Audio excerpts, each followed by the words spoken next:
Yeah, what is up, everybody? Your boy E-Man from the Average Joe Sports Talk Podcast coming at you. Another edition of Cigars and Sports, as always, with Jim from the Fan in the Van podcast. Oh, we're going to piss some people off tonight.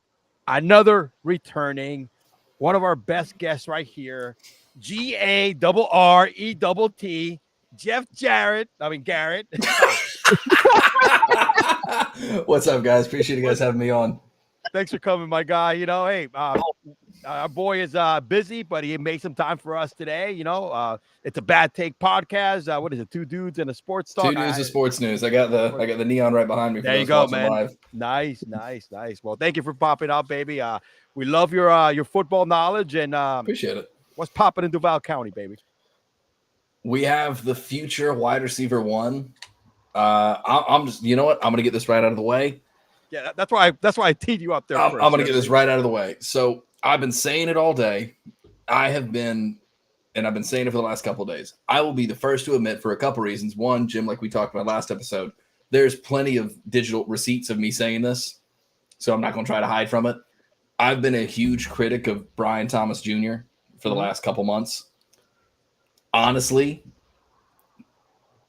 for me, the biggest problem with him is his use of the route tree at LSU. Now, the question is how much of that was scheme and how much of that was need.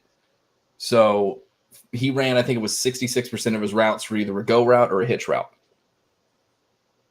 leaving 34% to be every other route in that route tree. To me, that seems very one-dimensional. However, if that was just the scheme of the LSU offense, I'm not that worried about it. If it was, if that's just because those are the routes he's best at, guess what? That's coachable.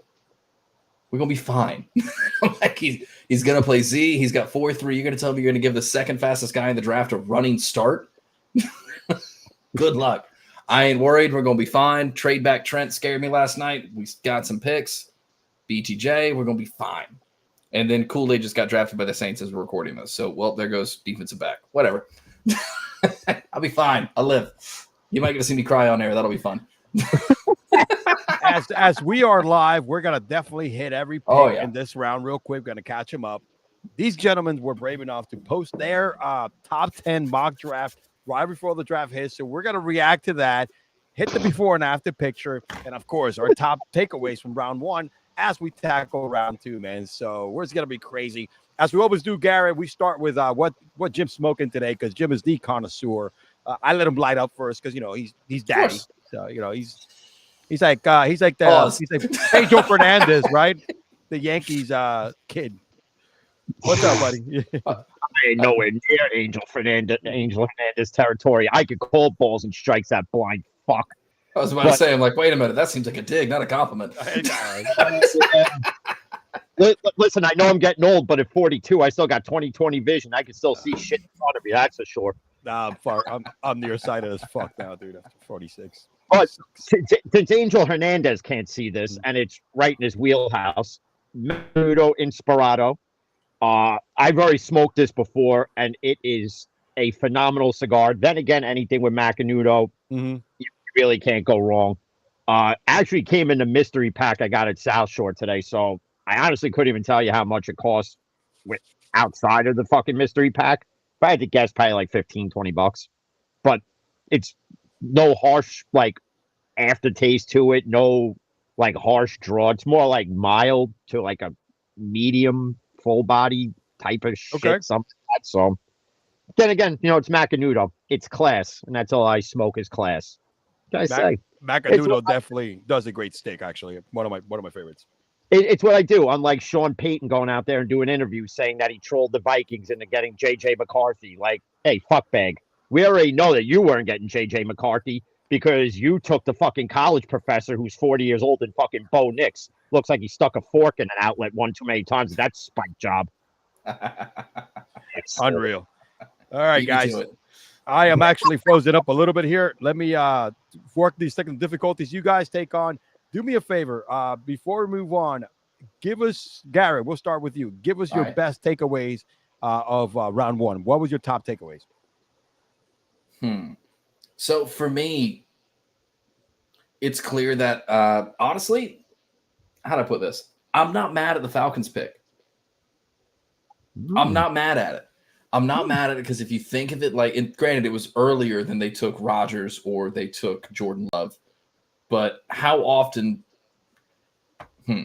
Okay, you never want to be in a position to be in the top 10 ever again.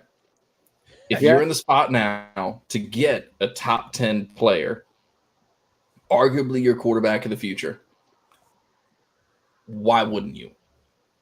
Because if one of your only concerns last year was quarterback and you fixed it, guess what? Kirk is 35, coming off a torn Achilles and surgery. That means to me there's questions about his longevity with that ankle. Plus, he's only guaranteed for 2 years. Yeah. You draft the heir apparent now, have him sit, have him learn behind Kirk. God forbid something happens. You have a ready quarterback to go. He's ready to go right now. Yeah. So I don't hate it. When it comes to the Eagles, Aaron, you already know, you son of a bitch. The rich get richer. So Quinion Mitchell, we'll see how that goes. I was wrong on a couple things. We'll get into that. He felt way much. He should have gotten picked up a lot sooner, though, right? What do you think? I think about that. Well, I'm not mad at it. Well, they kept alluding to it last night, how because it was so heavily quarterback, wide receiver, that a lot of these top defensive, offensive tackle type guys and even DBs were going to fall further down because of that. Whereas if you take out most of the quarterbacks and half the wide receivers, these guys would have went in the top 15.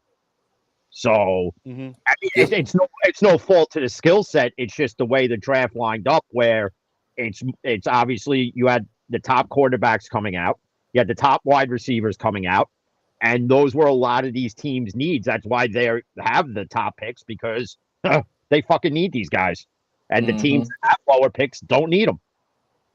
So 6 quarterbacks in the first 12 picks. I think that's a first, right, guys? I don't think I've seen that in recent years.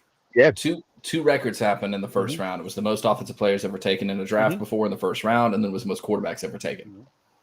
So, I mean, honestly, I think 2 of them are worth a shit, and jury's out for me on the other 4. That's what I'm saying, dude. I mean, think about it. There's like really only 2 of them, and I'm sorry as I'm fixing my damn light here. There's actually 2 of them that you could say, even the first 2, you know, with quarterbacks, you never know what a hit is, right? Because look, we had 2 of the top this year, 1 hit. One remains to be seen, right? You know, CJ came in and lit the world on fire. Bryce Young remains to be seen. You still got to give him some time, whatever the case may be. But yeah, you're right. You know, it's one of those things that most of these quarterbacks, if it wasn't for the need and I think of the market, would have gone in the second round or late in the first round. You know, talking about the Bo Nicks of the world, the P Nicks of the world. You know, JJ McCarthy, and we're gonna hit JJ McCarthy when we kind of go through the handoff merchant. You know. But yeah, I mean that was a big thing. The whole quarterback thing. I was like, man, these fucking guys are going fast. I did not expect these guys to go out this quick and this banging. So it happens every year, though. I mean, you get guys like Christian Ponder. You get guys like, I want to name 2 Florida State quarterbacks right at the bat. You get guys like Christian Ponder, EJ Manuel, guys who should not have been taken in the first round. But if the team needs a quarterback, they're gonna reach. EJ Manuel, man, you just brought back some fucking names here, bro. EJ Manuel, shit. EJ Manuel, Brandon Whedon, Jimmy Clausen. There's a lot. Mel Kiper should have retired. When was Jimmy Clausen drafted? Shit, I don't remember. Long enough ago for Mel Kiper to have been retired, because he said he'd retire if Jimmy Clausen didn't pan out. Oh, absolutely. Mel, I'll take your spot. Well, I think Mel Kiper forgot that, because all the fucking dye jobs he gets to cover the grays are affecting his fucking brain now. So hey, look, Mel and I got the same hairline, man. I think I could fill in. I'm a younger version. I'll last longer. We'll be all right. Well, at least you have a hairline, dude. I ain't got shit anymore, man. Oh, I'm not taking the hat off since we're live. Right, bro. That's staying on because we're live. At this point, factory has been closed. Kids have been made. College tuition has been paid. Shout out Georgia Southern for the new gear too. I love that stuff. Nice. That came out. Hold on. Let me feature on the screen. Let's check out quick. Let me feature you on. Hold on. There you go. Oh, look at that. Nice. Very nice. Love this thing. I'm happy with it. Sharp hat. Saw them suddenly drop that on Twitter. I was like, all right, well, I'm buying that. There you go. Money I didn't need to spend is now spent. So now that you touch on the Michael Penix thing, Penix, I'm sorry. Every time I say penis, just gets away from me. But if you were gonna, and I get they're preparing for the future, because I think the Jordan Love effect has become a thing, right? I 100%. think that whole Green Bay, so they're trying to look, we got to have this guy for a couple of years, guaranteed money for 2, 3, whatever the case may be. What other better quarterback to learn, under than, a guy like a Kirk Cousins, right? Exactly. So, however, it's a complete different quarterback though than Kirk Cousins. So it's like, if let's say Kirk gets hurt, you're gonna have to change the whole offense for this guy. Completely different skill set. It's the only thing that boggled my mind. The moving down thing, it is what it is. You got your guy, that's who you wanted. Mm-hmm. So it's where I'm like, you got a lot of guaranteed money that you're paying this guy, and then to kind of like, if he gets hurt, you're gonna bring somebody in that has a completely different scheme that you're gonna have to build for it. That's the part that kind of hey, he's not standing back there and having wideouts go crazy in his sling it. He's a left-handed guy named Michael going through Atlanta. A little bit of Michael Vick. I saw that. The dogs and the memes were crazy, bro. That was great. The thing for me, not what Vic did, but exactly. Hang on now. The humor part is funny, right? Exactly. The thing for me, and like I get it, and people are like, well, they should have traded back if they were going to do that. Like, okay, like I understand, but also apparently there were 4 teams who were trying to jump Atlanta to get Penix. If that's your guy, it's now. Yeah. Because if you trade back, someone's taking him at 8, 9, 10, whatever the hell. He's not leaving. You think the kid with the purple do-rags making it past Minnesota? It's not happening. Not happening. I had him going to Minnesota. I had Minnesota trading up to take him. Wow. Minnesota, yeah. And now that you mentioned it, JJ McCarthy to Minnesota. Look, bum. I told people yesterday, right? Unless, because the rumors were the Giants were he met with the Giants the most, JJ McCarthy. Yeah. And I'm like, fuck this, dude. I mean, this is like drafting Daniel Jones all over again, pulling the trigger, right? I'd rather stay with what I have because at least this guy's been in the NFL already, right? Mm-hmm. But I said, if we don't able to trade down for one of the top 3 QBs, that includes May, because that's who we had a shot for. Everybody knew that Caleb and Daniels were gone, right? May was the only one that I would trade the house for and take a gift, right? But if we were going to do that, bro, yes, what we picked last night in Neighbors, that was perfect. It is what it is. I mean, if I'm not going to pick a top dog quarterback, then why the fuck am I going to give up a talent like this guy? I mean, they're linking you to Spencer Rattler in the 2nd round. Yeah. Yeah. Okay. How do you feel about that? Yeah, I mean, I have my opinions. Look, it's a quarter. It's not like it's gonna be one of those that he's gonna be gone. We got this year is gonna be such a wash. It's Daniel put up or shut up, and what they mean by that is not 15. You don't pass with 15 touchdowns, right? You're looking at more like 25 or 30, which is still not, Do you think you're tanking for a better quarterback next year? You think you're trying to get like Shador or something like that? Whether we tank or not, and I hope it's not Shador. Just don't. I love the kid in college. I don't think he's an NFL quarterback. But that's my take. But I think it's one of those things that we're probably either going to go on the free agency route. You know what I mean? It's going to be a 4 or 5 years. You got to be some type of veteran we're going to try to get that's established. If it's not a quarterback or a trade, that's what we're looking at. But it's one of those things that, hey, Danny, go out there and probably get hurt. You know what I mean? And we don't want Danny to get hurt. We didn't play a couple of games because then the damn injury clause of that contract comes in. Well, I mean, he plays in MetLife. It's going to happen. It's just a matter of when. He could play anywhere. That guy's going to get hurt. But he's missed like 18 games of his fucking career, man. Old Danny Tumbles. Yeah. They're like watching him on the breakaway, and they're like, oh, he's good. Oh, no, he fell down. It has been the biggest fleece. That Minnesota game was what got him the damn contract. Yep. He threw for 300 yards, passed for 2, ran for 70 yards. He was looking like fucking, the slowest running quarterback you could see, but he was looking great back there. You know what I mean? And he just, make throws. I mean, it is what it is, man. I mean, that's why they got Drew Lock, because they know he's got to get hurt. So it's like Drew Lock just go in and just keep losing. Drew Lock is your future. Don't worry. He's a lock to get you to the playoffs. Drew Lock he's a lock. Drew Lock learned. He watched all the Mr. Unlimited workouts. Mr. Unlimited potential, Mr. Unlimited wins, Drew Lock will get you. And if people can't pick up the sarcasm on that, well, then, sorry, you're as fucking dry as an old woman. Then I was about to say, you gonna bet the house on that? I'm not betting the house on it. Listen, like, if the Giants were to draft, if they stayed at 6 and took JJ McCarthy, let's say. And I was telling the Giants fan this the other day. I said, you better hope he outperforms Daniel Jones. Because if he doesn't, you're having the same discussion Giants fans are having about Jones now in 3 years, but it's J.J. McCarthy. So do you take J.J. McCarthy at 6, or do you go with another need, which is O-line, or is it wide receiver? And I think the Giants, for the first pick, we got it right. We hit an absolute home run. Right. We got it right. I mean, you got to be a fucking moron if you think J.J. McCarthy. I mean, look, J.J. McCarthy all of a sudden appear as soon as John Harbaugh got fucking signed by an NFL team. All right. And John Harbaugh not only is one of the good coaches in college and also in the NFL, but that dude can sell sand to the Arabs because he got that boy pick at number 10 with unreal. You know what I mean?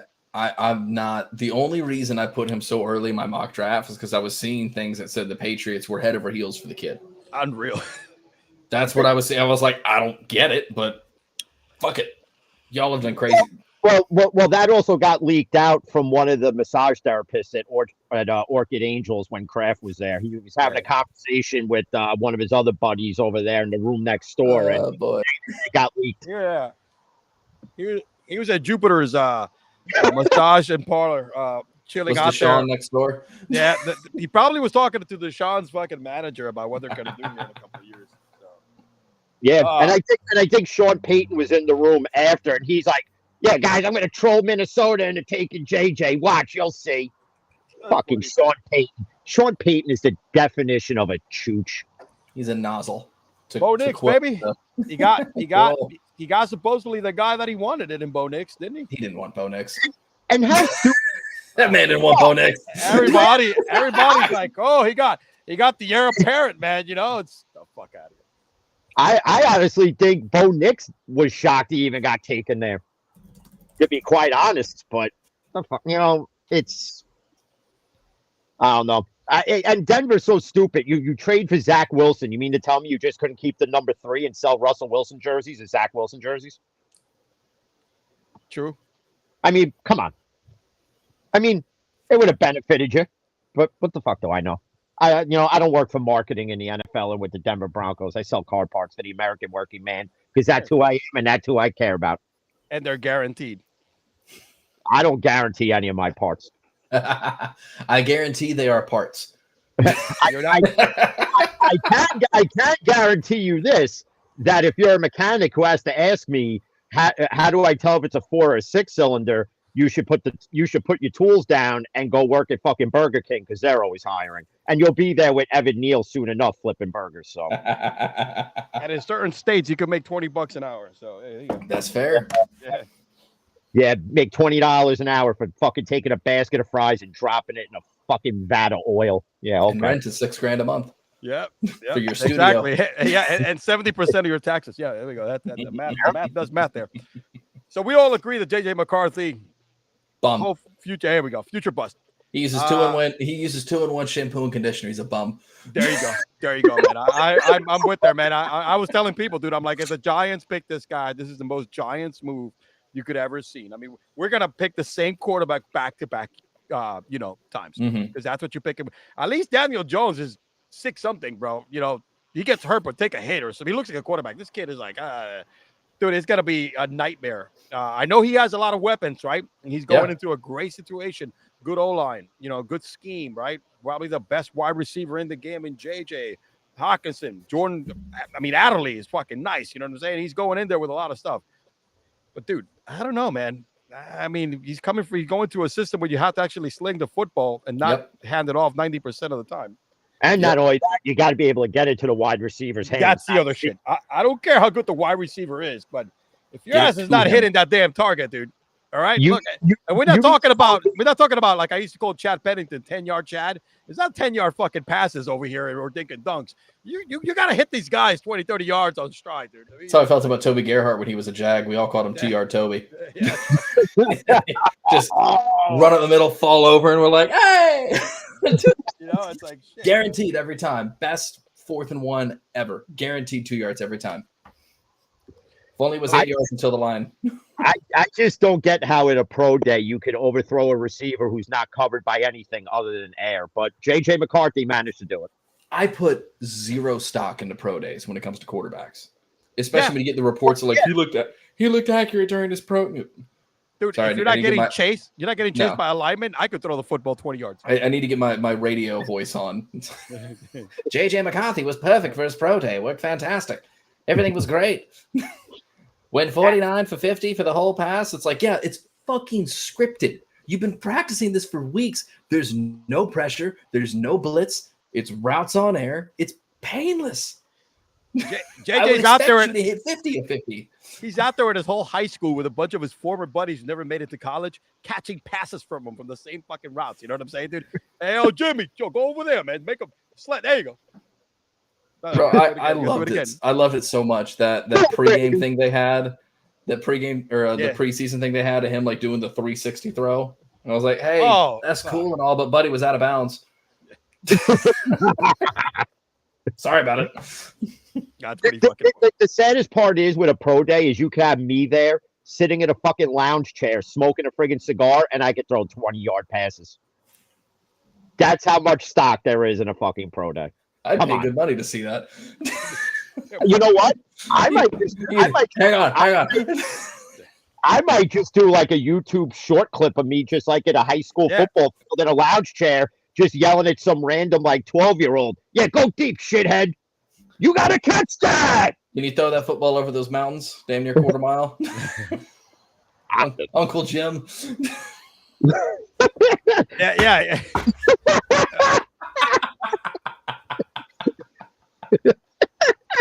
Jim will be throwing the fucking stakes, you know what I mean? Like, give me that steak, Kip. Watch this. Yeah, exactly. It's just different cigars as the receivers run down. They're lit. You light it, throw it real quick. It hits them right. It's like the Austin Powers thing where he's throwing the cigarettes into the mouths. Yep. It's like nice, 10-inch cigars, just light it real quick. Jim will be that. Jim will probably be like this. You see that ash, son? Let me grab this football. Watch how I knock that ash down with that cigar. That's what you call aiming, son. All right. I love it. That's what we call fucking precision. Precision. Football. Back in my day, bitch. So now that we mentioned back in my day, son, we used to get beer cans thrown at us running routes and empty kegs, and if you were able to dodge that, you could dodge anything. Ed Ogeron, is that you? I'm sorry. No, if you could dodge a wrench, you could dodge anything. You could dodge a wrench. You could dodge a ball. Yeah. Dodge, dip, duck, dive, and dodge. Now one of my other big takeaways was, like I said, Bo Nix to the Broncos, and you knew they had to do that. They had no quarterback, so 100%. Now, so it is bullshit then, right? Don't you think that wasn't really his guy? Who's Sean Payton trying to go after anyway? I mean, because with that pick, it's not like they were going to get anything he wanted. His guy is whoever the hell was there. Yeah, true. Out of the big six, whoever the hell was there was who he was taking. Sean Payton treated that pick like you're getting ready to leave the bar at 2 a.m. and you just grab some random, like, yeah, you'll do tonight. Like that's pretty much how he looked at it. You know, he was like, all right, Bo Nix, yeah, you'll do for 2 years till we suck again. Sorry, Dave's Broncos, but you should tank and get Shador next year. It's like, you know, I Shador in Colorado. Yeah, absolutely. Yeah, go far. Absolutely. That could be the hometown story kind of shit. What do you guys, my favorite pick, believe it or not, there was two favorite picks that I like this round. Ready? First, Xavier Worthy. Right to the Chiefs. I'll tell you why I like that. Because Buffalo's fucking stupid. I like it because I got a buddy who's a Chiefs fan, and him and I talk like maybe once a week or something. So I called him up today. I was like, "How you feeling after the first round?" He goes, "Pretty good, man. Pretty good." I was like, "How does it feel to hoe Buffalo every single year?" Again. It's like Buffalo's B stands for bitch. You know what I'm saying? Every year. It's like every year. I don't know. City's bitch. They didn't try. That franchise is so unserious. Man. And then you take Keon Coleman in the second round. I said that because before we got on, I was watching it. I said, this kid plays in fucking warm weather climate. You're now asking him to acclimate to like below freezing temperature in January in Buffalo. Good fucking luck. Granted, okay, he's got the wing speed, he's got the height, he's got the hands, he's got all that's great. But when you have to play in those cold weather games in Buffalo, yeah, good fucking luck, Keon Coleman. You'll have fucking hypothermia before the game even starts. Kelvin Benjamin 2.0. That's oh my god! But I was gonna send it, but then it got sent. Somebody tweeted that out, and with the 33rd pick, and it's a picture of Kelvin Benjamin being drafted again. Yep, I retweet that. You might have seen it from me. I saw it. I was like, oh, they're doing that. Yep. I'm like, wait a minute. And then I look. I'm like, oh, yep, Garrett Sort. All right, I don't have to send this now.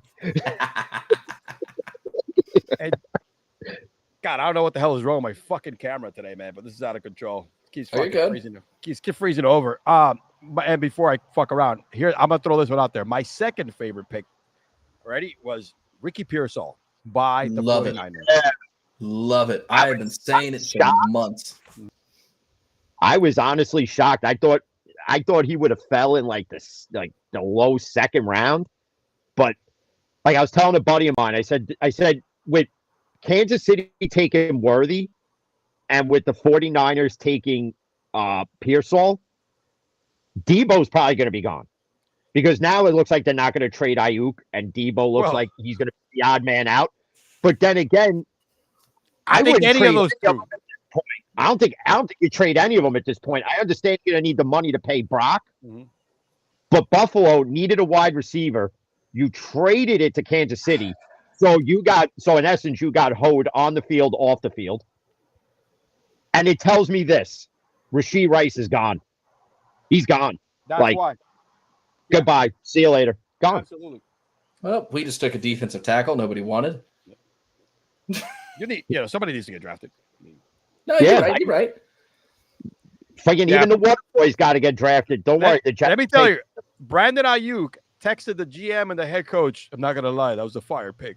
Yeah, you know what I'm saying, dude? Because he's like, okay, two things are gonna happen. They're actually gonna trade my ass, or sign me, or I'm gonna have to stick around because it's they just found my replacement. Somebody that is actually, in my book, does one thing that Brandon doesn't do.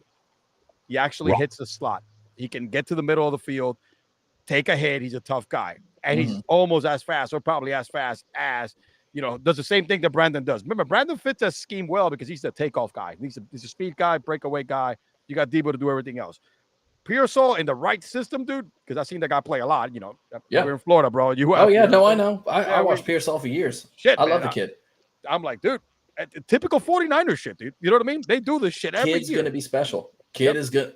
I was talking about it with one of my buddies over there at Brock Purdy tailor made.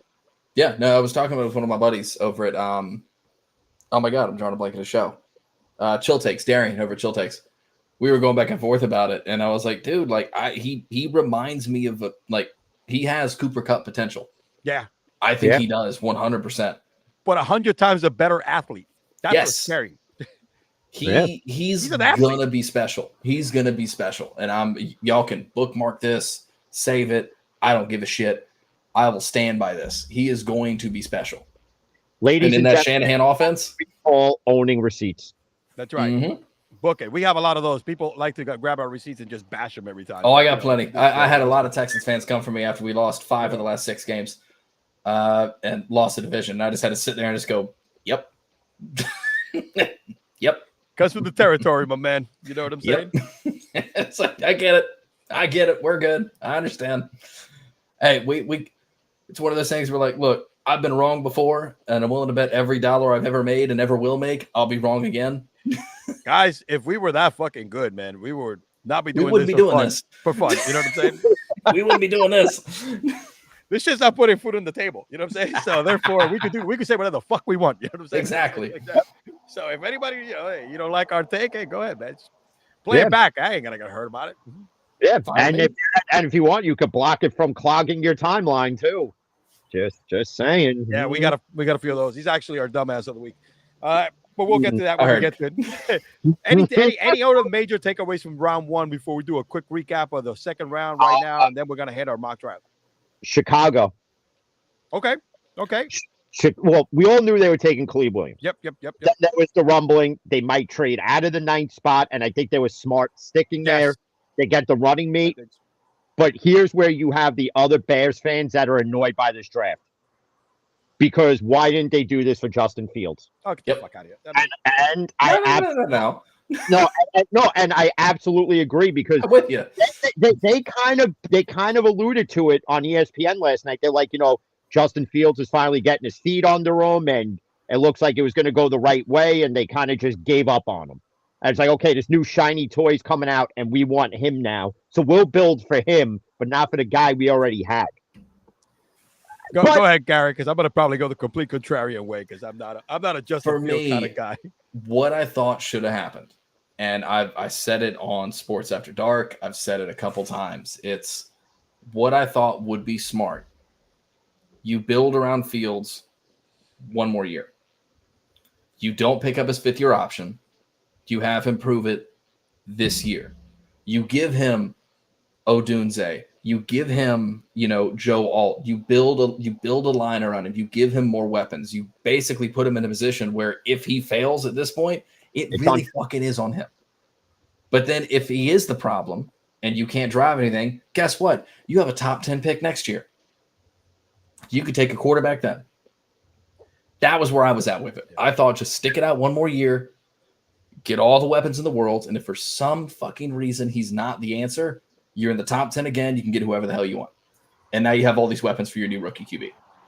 So here's the thing. I hope Fields works out well for the Steelers, Jim, just for your sake. Or you guys kind of have a security blanket with Russell Wilson. But here's the thing, and I've always say this, right? I like to compare a similar quarterback to similar skill set, right? I did not see that for 3 years, all right? And I get it. He didn't have a great team. I did not see him get better year 2, year 3. I use Lamar Jackson as an example. Year 2, Lamar fucking skyrocketed. And if you look at his team, nobody knew who the fuck Hollywood Brown was, and he won the MVP. Mark Andrews wasn't considered the Mark Andrews he is today, right? He didn't have weapons, but the dude progressed so much and won the MVP. He was completely left out in the dark there in that playoff. Because remember, all he did was run when he took the job over for Flacco in the playoffs, right? They knew exactly what was up. He came that summer, dude, and he showed that first game against Miami, throwing 4 touchdowns, 38 touchdowns that year. I know it was a huge jump, right, from year 1 to year 2. Great. I used Jalen Hurts. Jalen Hurts, year 2, again, showed promise. This is without, and he had a little bit of a better team. But if you think about it, they gave him some support. He showed progress. Show that he could, become a thrower and a better passer.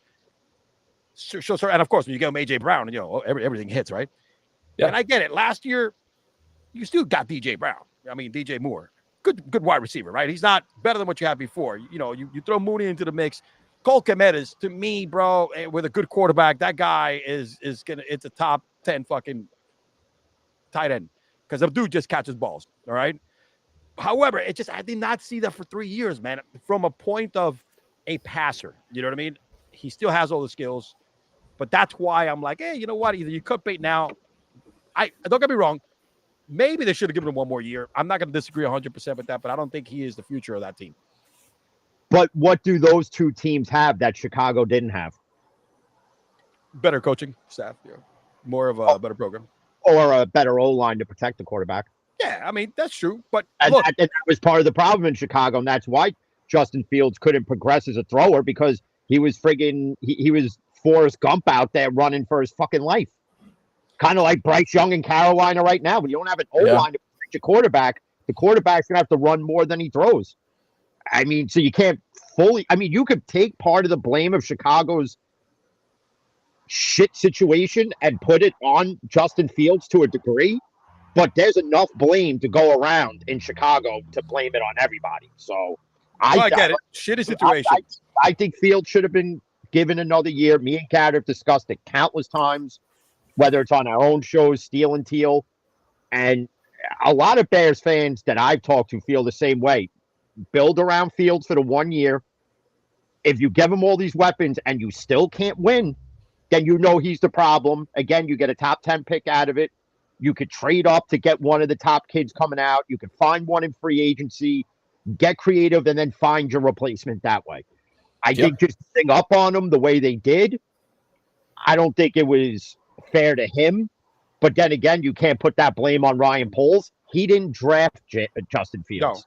No. The douchebag before him did, and the system before Ryan Poles was the GM is what failed Justin Fields. We don't know what Justin Fields would have been in Chicago under this regime because they just, hey, we'll just trade him for a 6th-round draft pick that won't turn into a 4th-round draft pick because he's not playing 51% of the snaps with a healthy Russell Wilson.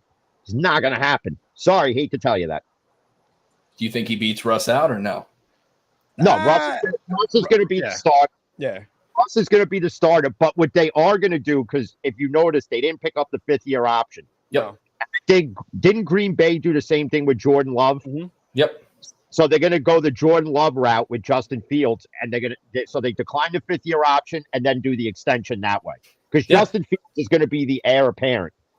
Unless the Steelers win it all, and not to get ahead of myself, but sometimes it happens. But if they win it all with Russ, how do you walk away from Russ being your quarterback the following year? That's where I think the problem comes into play. Then it's you traded for Justin Fields, who's now going to sit behind Russell Wilson for a 2nd year. But you still got value. You still will have value out of Justin Fields because people still think the same way you do it highly of him. So I think coming from I think the best thing that ever happened to him was getting traded for Justin Fields' sake. You know what I mean? He got out of a real fucked up situation. That's a fair point. You know what I mean? So that's probably the best thing that happened because now he goes into a more stable organization. You know what I'm saying? So that's the best thing that could ever happen to him. But I think, honestly, the future is Justin Fields. But like Jim said, unless Russell comes out there, man, and goes back to, let Russell cook numbers, right? I mean, 35 touchdowns, rushes for almost 1,000 yards. He does all this shit. Highly unlikely because we've seen the decline as well. He's still a good quarterback, not the quarterback that was always competing for the MVP honors every year, right? But hey, it is what it is. And I agree with you. Chicago had a great draft. Yeah.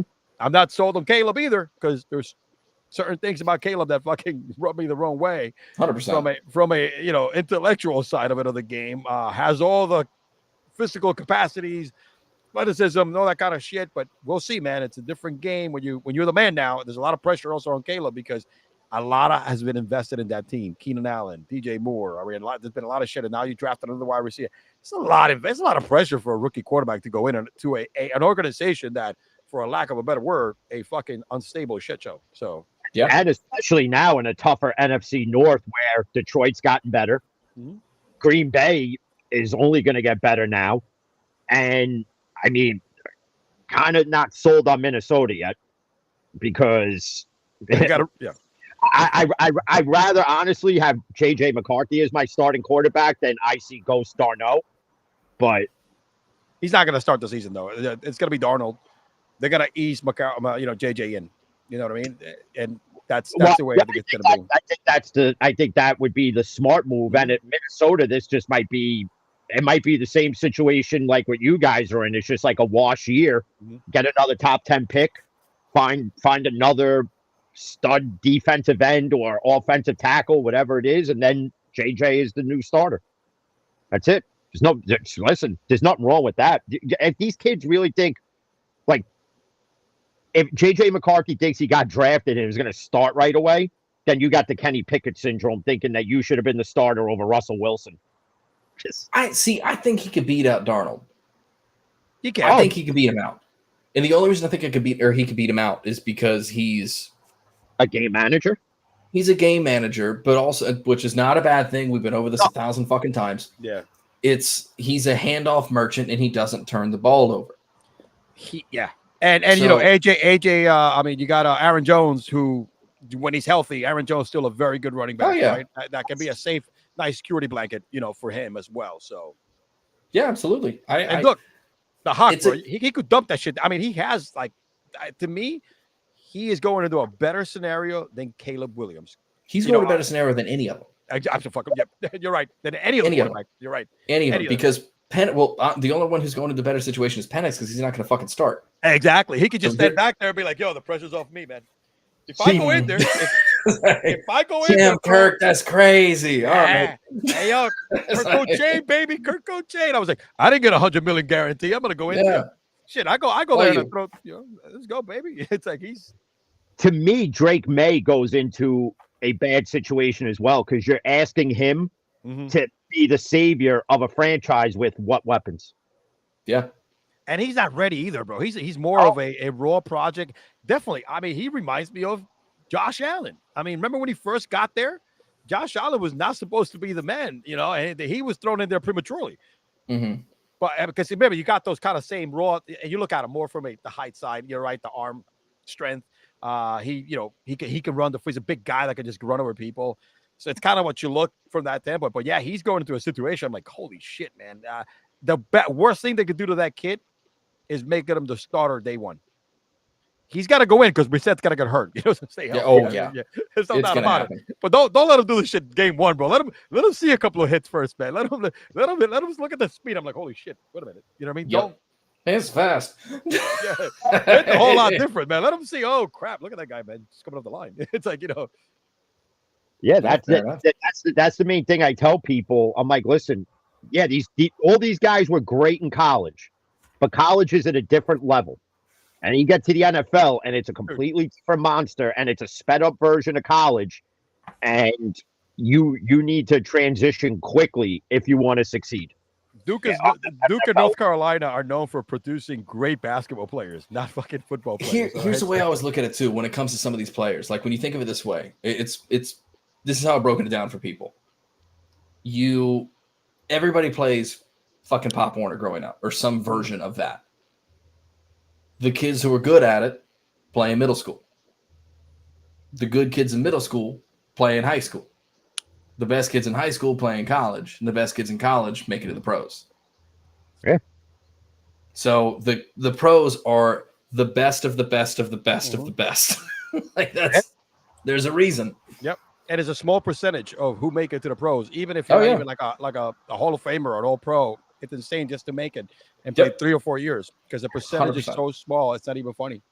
100%. 100% correct, not 100% make it. just for the one idiot comment who takes it out of context. That's true. we do have a few of those. I like to comment. Yeah. The one idiot. There's multiple idiots that take shit out of fucking context. I mean, oh god. Talk about just one. We're talking one. I feel like Jim Moore right now. One. We're talking one. One. Playoffs. Jim Moore, aka Whitey Duvall, aka. Jim Moore is making an appearance soon. I'm fan of the man. Oh no shit. Oh, hold on a second, guys. I have a voicemail that just came in. Hold on a second. Garrett doesn't know about this segment. Oh yeah. So we got this caller, man. He loves to fucking call because he doesn't get the link right away. Hold on a second. Let me go ahead and play it. He dialed our private line. You know what I'm saying? So hold on. Of course, yeah, the private line. Yeah, he does. The hotline, the text machine. I gotta tell you guys something over there at Cigar and Sports. I'm hyped for the draft, I'll tell you that much. It was great doing the show with Jim Thursday morning, and all of us going over the draft picks, including with Bill Belichick. For a guy with no personality, he sure as hell knows his shit. And considering the fact the guy's got the personality of a wet mop, and he's fucking dry humor, I can tell you this much. It was fun having him on. We made amends, and you know what we did, E-Man, after that? You wanna know what we did? We went and got clam chowder. That's what we did. We went and we got ourselves some fucking clam chowder, because that's what we do. That's what we do here on Long Island. We go, we get chowder, son. Chowder! Got it, boob? Okay, gotta get it done good. We'll get some chowder now. Peace, bitches. Jim, I know I've been out of New York now for 20 years. I'm probably more of Florida than anything else. But where the fucking you got to get New England clam chowder in Long Island, bro? I mean, what Stop and Shop? Yeah, I mean those two. I think there was more in that clam chowder than just clam chowder. I think there was some yeah, Whitey likes to he likes to dibble dabble in the he likes the pill. He likes the pills, huh? Yeah, the over the counter. No, he'll take an Adderall and crush it on the counter during an episode and just start sniffing away. And Bill has a prescription, so it's legal. He has a prescription. He took a lot of that, to stay even keeled throughout the years. Listen, I can neither confirm nor deny that I have a prescription of these things. We don't talk about that. I don't supply anything to anybody or anyone. Just let the record show that. Oh God! If Whitey was here, he'd chime in, but all right. Whitey went to I think Whitey's out in the city. He's at Cheetahs or Stilettos or something. Getting Nice. I don't even know what strip clubs are in New York any longer. Neither do I, but all I know is this: he's probably not getting a lap dance from a stripper. It's probably one of the oversized, grown fucking splinter rats that are strippers now. Who the fuck knows? One arm. Getting fucking one arm. We're not about to blow by that. What? Oh, that Whitey is something else. Why don't we recap the first few picks of the second round before we move on? Move on to the oh shit, that's went off the rails. Before we move on to the mock draft comparison here, boys and boys. It's me and Jim. What do you expect? Yeah, you know it's awesome. It's the show. It doesn't matter. It doesn't matter which show it is. It's always going to go every time. And you know what? Fourth show coming, just the three of us. It's called Off the Rails. That's right. That's a good name, actually. That's actually not a bad idea. It's not a bad idea. Somebody write that down. We trademark that. Yeah. Keon Coleman, you guys mentioned it earlier, from Florida State, goes to the Bills, right? It was a trade, right? Via Carolina. Yes, the Bills don't want to beat the Chiefs, so they trade it back. Yeah. And then they trade it back with the Panthers because the Panthers wanted a first round pick. So then they took Keon Coleman. He's no Xavier Worthy, I'll tell you that much. Who do we got? Then we got Ladd McConkey. Hilarious. Yep, Ladd McConkey. I mean, we got like a 1910s radio announcer. Yep, I know. It's Ladd McConkey here to talk to you about the minor league baseball team. This guy might be one of Jim's ancestors, right? From back in the day, some shit like that. And guys, I'm gonna butcher some names. Remember, I'm Cuban, so my fucking reading skills are not great in English. I got you on this one if you want me to. Yeah, go ahead, bro. If I say Haro. Oh my gosh, it might be Latino, bro. It could have been worse. You could have been the guy who announced it, who added like 4 extra syllables to his name. It was Ruko Ro. It's Unkonkoro, you know. But he didn't get drafted by the Titans, so that's. Imagine having those two guys in the same team. I can't even pronounce their tight end. Okonkwo, you know what I mean? Picture these two guys. Okonkwo, yeah. Yeah, picture these two guys in the same fucking team. Only reason I can pronounce that name is I have Titans fans in my fucking comment section at least once a week. Oh, man. Calling me a poverty franchise like they didn't have a top 10 pick this year. Shut the fuck up. And guys, again, my strong suit is not college football. So if you guys know something about any of these guys, or is that you might want to share. The fact that Jerzon Newton fell to where he did is crazy, and he's now about to play with Payne and Allen. Okay, on that Commanders defensive line, which is about to be disgusting. Oh my gosh. So yeah, this was a good pick. It's a very, very, very good pick. See who we got here next. We have things moves fast in the second round. All right, we got Jalen Polk. Not from Polk County. That's a good pick. That's a good pick by the Patriots. Yeah, that's a receiver that we all recognize. Absolutely, that's right. Somebody we know there who it is. I'm a fucking huge fan of his. Let me tell you, I've been watching since Pop Warner. You have. Oh man, Tavondre Sweat. From Texas. Somebody needs to welcome him to the league twice a year. Yep, this guy right here, he's going to be in your spot, in your team. All right, I hate Fisk. By the barrel. Let's go. Brandon Fisk. We need linemen, brother. You know what I'm saying? We need some defensive tackles. We need people like this. I think it's a good pick. I watched him a lot last year. Did you really? He's got the talent. He's got the production. I think he'll be. He's a solid pick for you guys. Yeah, I mean it's I don't know who's good. I mean, Aaron Donald retires, so you need to draft a replacement, right? Oh my God, the Browns are on the clock, Jim. Oh God, fucking presses. I heard they're getting the towel washer girl from Sing Sing's Rub 'em and How. Sing Sing? Yep. The prison? There's a couple of places called Fuking massage parlors. At some point, Deshaun Watson should have been in a fucking prison for what he did, but whatever. That's the NFL for you. So here we are, Cooper DeJean. I mean, this is where I think at this point Philadelphia is trying to fill holes. Yep. Another corner, right? So I think this is this guy Jason Sehorn reborn here or what? Calling him L'Jarius Sneed is hilarious. He's gonna convert to safety. It's what's happening. Everybody's going to convert this kid to safety. So that's good. It's good. All right, here we go. Kool-Aid, the best name of the draft right here. Great pick. Kool-Aid McKingstry. Great pick. Alabama, bro. Listen, Alabama's position players make good pros. They do. You know what I mean? Fantastic pick. Well, there's a couple who didn't, but but they make good. Yeah, nobody bats 1,000. Yeah. The record's pretty good. But look at it like in prison. Look at it like baseball. Nobody bats 1,000, but he bat fucking 300. You're a Hall of Famer. That's hitting. That's hitting. That's performing only 30% of the time, and you're a Hall of Famer. You perform 30% of the time. You're a Hall of Famer. Actually, dude, 28% of the time, and you're a Hall of Famer. You know how many Hall of Famers batted 280 for the career? Oh yeah. 275? Yeah. You know who can't bat 280 now? This guy. All right, Kamari Lannister. I mean, sorry, Lannister. Bum. Yeah, Game of Thrones. Bum. Had one of the worst RAS scores. Look it up. I'm not pulling it up for anybody. If I remember correctly, had one of the worst RAS scores I've seen in a long time. Not gonna argue with you, bro. I'm not gonna argue with you. I have no idea who this fucking guy is. Max Melton. Who? Max just the university Rutgers says it all, right? Again, it's like I'm saying this like anybody knows who the fuck I am.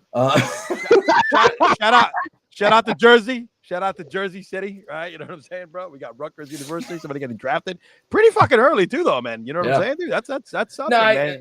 I know he's supposed to be a solid corner. I got nothing against it. So. I mean that's good. I mean, who do you? Here we go. You know, we got the Cardinals. Max, if you're listening, I'm sorry. Jackson Powers Johnson. Here we go. Love it. Yeah, I know who this guy is actually. Still on play because Oregon. You know what I'm saying? They were on TV a lot. Yeah, love the pick. Who took him? Raiders. The Raiders did. Fuck them. Raiders. The Raiders, baby. Listen, talking about the Raiders, man. They wanted doing it. Good. They wanted it. I mean, except for quarterback. But what do you think? I mean, honestly, I think Minshew is going to be starting like after 4 games. Well, it's not Farva. Yeah, no, probably. Maybe the beginning of the season, depending on how well he does. I think Minshew's the starter week 1. I love Minshew walking up into the building with the custom shirt that said "Little Ass Boy." Look, G1. There's 2 players. No matter what fucking team they're on, I'll pull for them because I love those guys. It's Minshew and it's James Robinson. You can't hate those guys. No, love and respect the hell out of them. They're great team. They're great teammates, and they've worked their ass off, dude. You know what I'm saying? So love and respect the hell out of them. Who you want to play with those type of people, man? You know what I'm saying? Absolutely.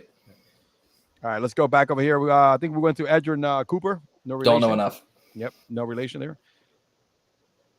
Jonathan Brooks, running back. I like this. Yeah, I like this too because running backs are going to get picked late, and these are the guys. And talking from a fantasy standpoint, is that you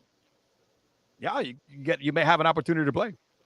Him being taken before Braylon Allen, those surprises me. Yes.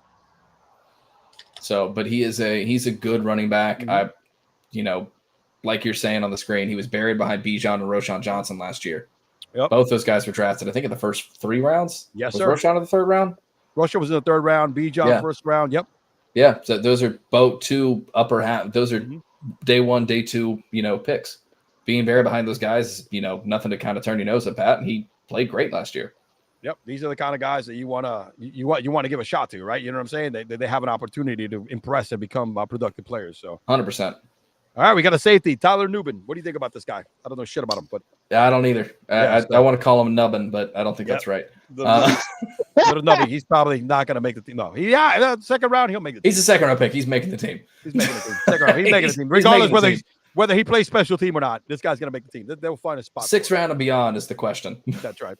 That's right. All right, man. Here we go, man. Right up your alley right here. Mason Smith. What do you think of Mason Smith over here for you guys? So, 2nd round. What's up with this?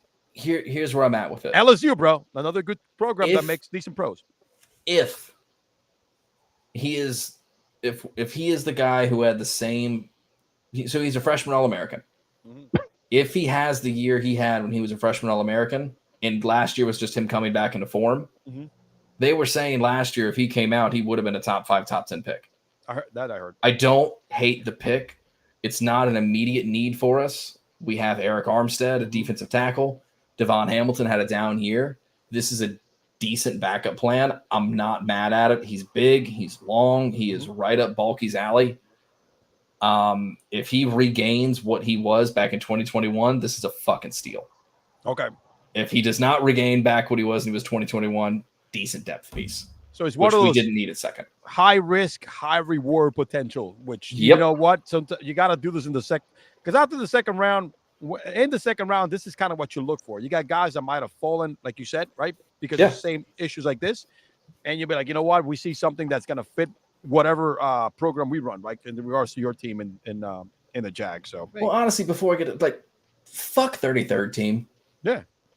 That whatever article thing that is, they put out an article today talking about the Brian Thomas Jr. pick, saying that he was I like that. They gave the pick a D+.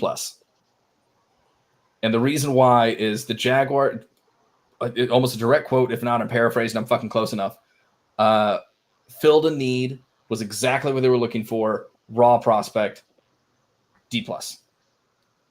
I'm like, so we filled a need and did exactly what we needed, but that's bad. Wait. You were not drafting in the top 10, bro. You know what I mean? No. Wait. Who are they called again? 33rd team. All right, 33rd team. Don't quit your fucking day jobs because you guys can't write shit. I thought it was hilarious. I had to read that a couple times. I'm like, what? This doesn't work. Obviously, they were going to draft a wide receiver in the first round because you lost Calvin Ridley. Okay, it only makes sense. Come on, you have to, bro. It's like, but do these guys not watch this kid play in college, or do they just fucking watch fucking YouTube clips? Because if you're watching that, then go fucking. I don't know. Go do something better with your life, you jerk. 17 touchdowns ain't nothing. In the first round, though, you're not throwing darts to see if it stick. You know what I'm saying, dude? Yes. The research has been put in place. You looked a lot of scouting has been done. You know what I mean, dude? So it's, so that's why, again, you guys had the pick that you guys took was the best available player at this point. You know what I mean? And we were going to take him at 17 with the way the board was falling. We're like, we can fucking trade back, get more picks, and take him at 23. And we'll be fine. Yeah. And we did. Chris Jenkins, all right, defending Michigan Wolverines here. I get, people need to draft defensive tackles. Any insight on these guys, or I don't know enough about Jenkins. He had a couple standout plays during the bowl season. I just don't know enough about him. I saw him on TV when the national championship game. That's all about. I know. Yeah, about this guy. I don't know enough about him. Yeah. All right, the only thing I know about him is he got drafted, and we're doing this show. So yep. Mike saying what the fuck? Saint Ristill? Rumpelskill? I have no fucking idea. Can somebody help me? Did you just say Rumpelskill? Yeah, I can't. Mike Rumpelstiltskin. Yeah, there we go. Mike Saint Ristill. Shit, man, this is bad. Oh, you're good. Don't worry about it. I'm glad I manage garbage drivers for a living, dude. You know what I mean? I don't hate this pick. I don't hate this pick at all. He's a Swiss Army knife type defensive back. He can play nickel. He can play safety. He can play boundary. He's not going to play boundary, but he's going to be a nickel back. He's going to be, that in the box safety. He's a strong tackler. And from what I've seen, I think he'll be fine. This is a solid pick. And this is a need also the Commanders also had, right? You want to, their defense was shit last year. That's why they traded everybody. So it's like, all right, moving on to the next one. We have, here we go, Jim. What can you tell us about Zach Frazier? Fucking center. Hey, protection for Russ. Protection for Russ. All right, the protection you did not give Kenny Pickett last year. Protection for Fields. Come on. It was one that they've been eyeing this kid for a while. I thought they would have taken the other JPJ, but I can't be upset at this pick.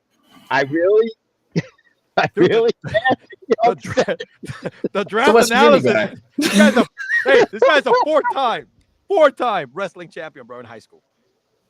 He has to block West Virginia. West Virginia, baby. These guys are well fed, bro. All right, it's some big boys out here, man. You know what I'm saying? They're fucking fed liquefied friggin' corn, or as they like to call West Virginia. Yeah, we want that liquefied maize. Don't fuck with these guys, man. I'm telling you, man. Look at this guy. He looks like he'll fuck you up. I love the pick. You needed a center. Get rid of you did. Cole. Fucking Mason Cole was as useless as a fucking condom with or without a hole poked in it. Okay. And yeah, so, I love the pick. It's that 4-time wrestling champion. Who wouldn't want a fucking Brock Lesnar type guy? Yeah, man. It's a Southern guy. Let's use a Southern saying. Mason Cole last year was as useless as a screen door in a submarine. There you go, baby. Nobody produces better centers than the fucking South, all right? Or West, or whatever. Midwest and the South. Yeah, exactly. Midwest. Corn-fed boys. That's right, well, man. you sure as hell got that right. You're rooting too correct on that one there, sonny boy. I'm going to tell you right now, none of us was getting up at 5 o'clock in the morning going fucking like spray hay all over the shit in the farm, milking fucking cows in the track. And then he's going to high school to do 2 a days, all right? Mm-hmm. That right there, bro, let me tell you something. It's a different build, man. It's a different freaking build. 100%. So. I like the pick. I was out there on the farm and I was hitting the cow between the shoulder and the udders. On 1, on 2, on 2. Hut, give me a. Yeah, they also do other shit to cows down there too. You know what I'm saying? Because they don't have a lot going on. But anyway, moving on. Adonai Mitchell from Texas.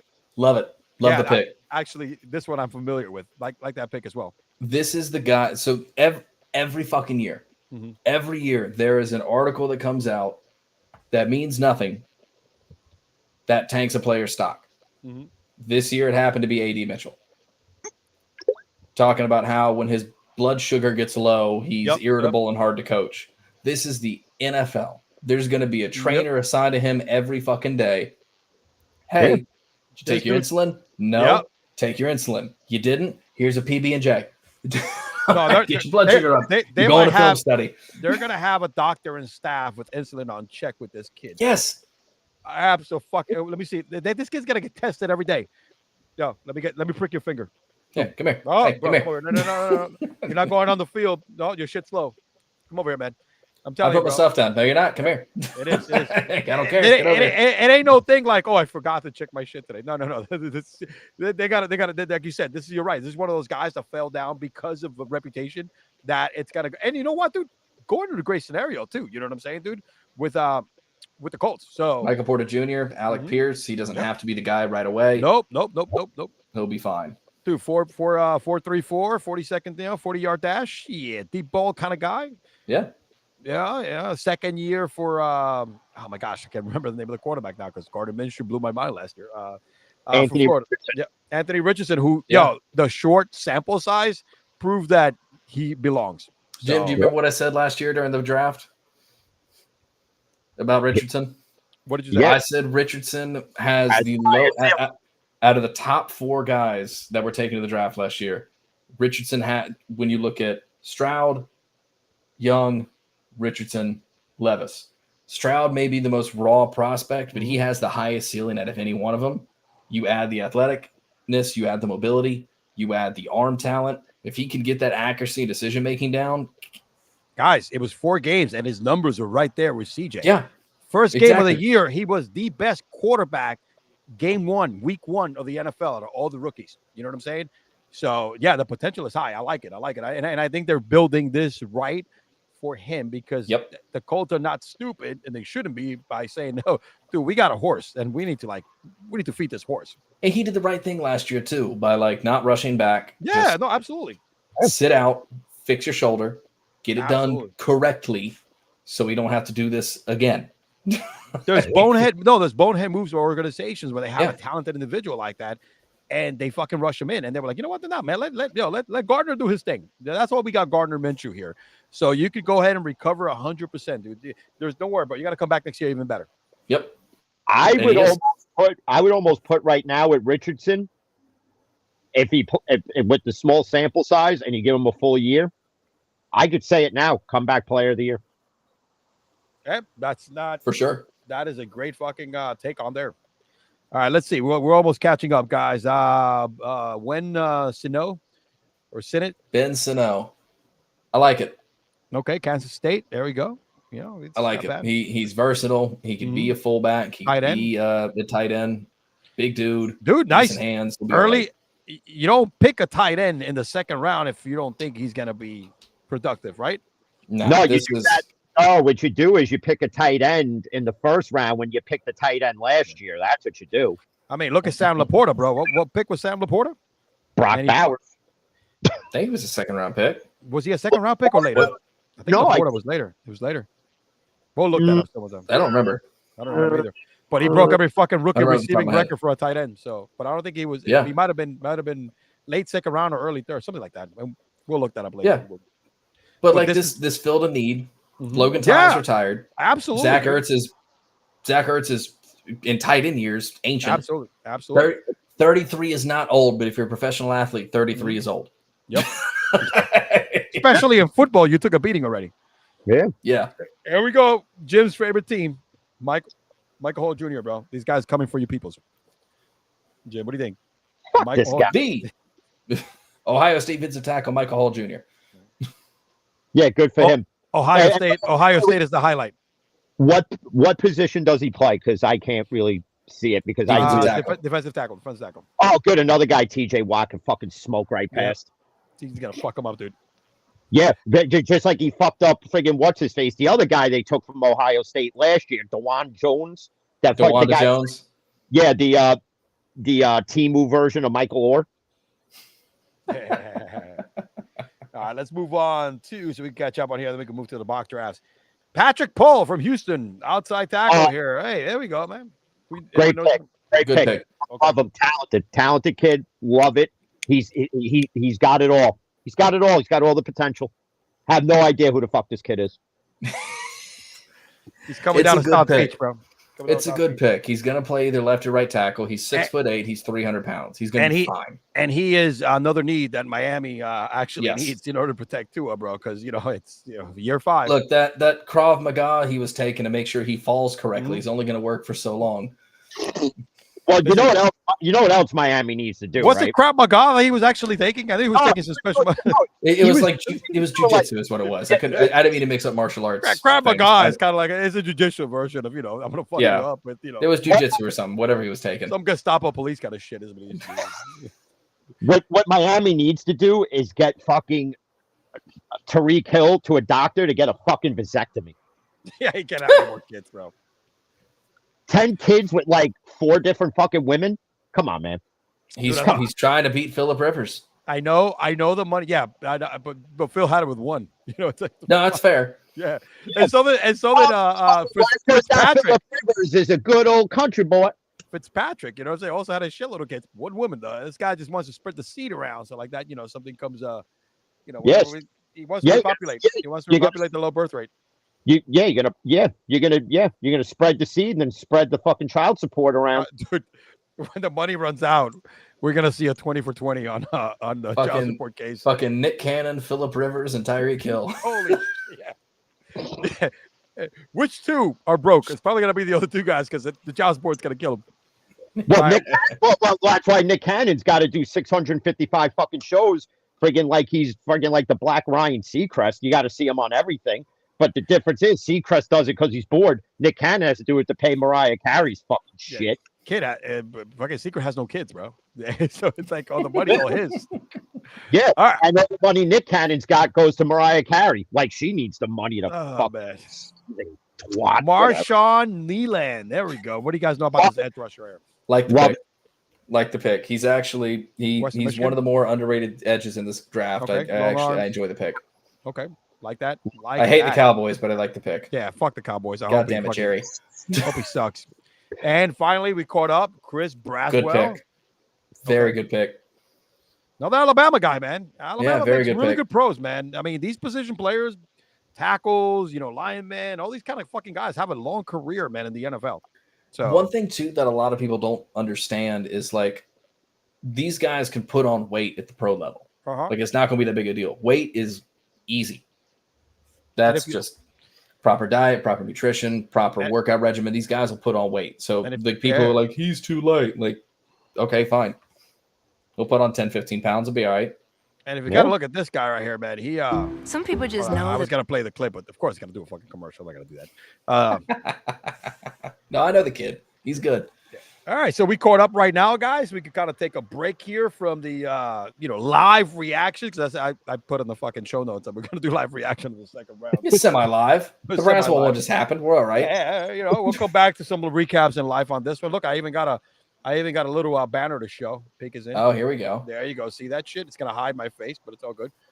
But now, guys, listen, you guys did a hell of a job, man, in posting your top 10. I really want to go through these top 10s, the before and then after, and we'll go through the thought process. So here we go, man. Your top 10 was identical in the first couple of picks. Let's go first with Jim's. Bears, Caleb Williams. The Commanders, Jaden Daniels. Shit really went off the rails here with the Vikings trading with New England for J.J. McCarthy. The Raiders trading Arizona for Drake May. Chargers via the Jets, Marvin Harrison Jr. Giants, Joe Alt, which I don't blame you for saying that because we need help like nothing else. Malik Neighbors with the Titans, which actually that would have been really good if they could have pulled that shit off. You know what I'm saying? That would have added just more wide receivers that Mayo boy is going to overthrow. But well, it would have made sense because between Hopkins and Calvin Ridley, they could both qualify if they combine their ages for AAT. So the Falcons with can somebody pronounce his name? Leatu is my guess. Yeah, Bears got this one right there with Odunze. And then the Jets, Brack Bowers via the Chargers. That was Jim's top 10 mock draft predictions. Now we go to Garrett's. Again, Caleb, first one, Commanders. Patriots, J.J. McCarthy. I don't think that was going to happen, but I see where you went with that. You know what I mean? Cardinals, Marvin Harrison, absolutely. You know what I mean? That's why, you got the quarterback already. You got to give – that's the guy they got to give another shot because they got him on the contract. Brack Bowers, I think that was a little bit of a reach. Moving up, the Giants with Drake May. Like I told you yesterday in our text, from your mouth to God's ear, bro. I would have been all over that shit. I would have been a fan, dude. I would have been a fan. Vikings via Titans, Michael Penix. Falcons, Mitchell right here, Quyon Mitchell, which again he fell a little later on. The Jags, look, I don't hate this. If it's kind of like the Giants, right? Yeah. If you pull down, you want to draft up. And you want to go ahead and move up, you got to pull the trigger on some of these trades. And that would have been fucking awesome for you guys. You know what I'm saying? So, and then the Jets with Joe Alt, look, again, that makes a lot of sense because they need that, right? You need to protect Aaron Rodgers. If not, he's going to be on the sidelines, I guess, next year. So, look, give me a little bit before we move on to the aftermath here. The reasoning behind some of your mock draft predictions here, guys. So Jim, you want to go first or? Yeah, no, we'll let the guest go first. All right. Go ahead, Garrett. I had JJ going to the Patriots because there were rumors coming out that the Patriots were absolutely head over heels for the kid. So I went with that. Caleb Williams to the Bears, no shit. Jaden Daniels to the Commanders, no shit. Marvin Harrison Jr. to the Cardinals. Everybody was saying they're going to try to trade back. Then there were things coming out. They were asking for too much. No shit. I had Brock Bowers going to the Chargers solely because Harbaugh's insane. But also they met with Bowers 3 separate times. Okay. So that's where I was kind of like, okay, there's a little bit of smoke here. There's may not be fire, but there's a little bit of smoke here. Giants, Drake May, because every report I said was y'all's GM was going to get his quarterback because he's done with Danny Tumbles. I had the Vikings trading up to get their quarterback with the Titans because at that point, 2 of the players the Titans wanted in my eyes, with Brock Bowers and Brock Bowers. Honestly, I thought they just wanted Brock Bowers. So at that point, fuck it, we'll trade back. Who cares? That would have been the smarter thing to do for the Vikings than instead of reach for JC Latham. But I thought the Vikings were going to get their quarterback in the future here with Michael Penix. Falcons were going to take a DB that they needed. Jaguars were going to trade up for Odunze because they needed it. And I thought that the Bears, because they had Keenan Allen and DJ Moore, weren't going to be stressed too much. And they'd be willing to trade back and draft offensive linemen and stuff like that to help build around Caleb. And the Jets, for the same reason you guys said earlier, if you got to keep Rodgers up. Yeah, no, absolutely. I'm down with that. Perfect reasoning. All right, Jim, what do we got here, buddy? I just wanted people to scratch their fucking heads. That they did actually, and their balls at the same time too. It was just not their heads. Well, listen, if they could do that, great. Yes. But no, I also wanted to where some of it was rumor based as well, because the Vikings obviously they wanted to trade up, and I guess I thought maybe JJ would have went a little earlier because you have certain teams that needed a quarterback that would be desperate enough to take the handoff magician that is JJ McCarthy. But other than that, I just went based off of something more out of the realm that nobody else would discuss. And I said, fuck it, because I'm me and that's what I like to do. And, I'll piss off all the sensitive Sallies out there who get, that's not a real top 10 mock draft. Well, that's what I call mock drafts, fucking idiots. Yeah. But honestly, I wouldn't have been, if you're a Jet fan and if they did make the trade and if Arizona traded out, if you're a Jet fan, would you really be mad about having Garrett Wilson lining up opposite Marvin Harrison Jr.? My gosh, they wish. I mean, literally, I'm sure some Jets fans probably premature ejaculated in their drawers when they saw this. Probably like, oh my God, if we could do that, everywhere. But, that's why we do mock drafts, because it's what you think might happen. Yeah. Aaron Rodgers would have had both him and Garrett Wilson in his fucking little dark hole up in South America. Like, and they're fucking. Hey, man, have some ayahuasca. Ayahuasca, but don't worry about it, guys. No Diddy. We're going to see everything. No Diddy, guys. It's just about us fucking, getting mentally fucking connected here.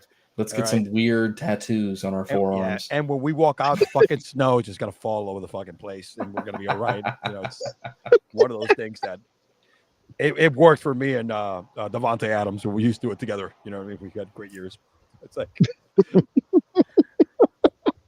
right, let's go ahead now, guys, and let's move on here to the after effects here. Let me move switch to the next slide here, and here's the reality of it. Mm-hmm. Jim, you hit the first. Gary, you hit the first 3. Jim hit the next 2 here. And by the way, that check mark on the Falcons it was supposed to be somewhere else. It was in the Bears. It just, the slide showed when you throw it in the damn streaming. I had Odunze in the right spot. I just didn't have the right team. I was going to say, so what? Jim got it right. You got it half right because you had him in the right. I mean, dude, that's pretty freaking good, man. When you're betting, 30%, it's good ROI. You know what I'm saying, guys? So both of you guys are 30%. Jim, we're Hall of Famers, man. You guys, you got your money back.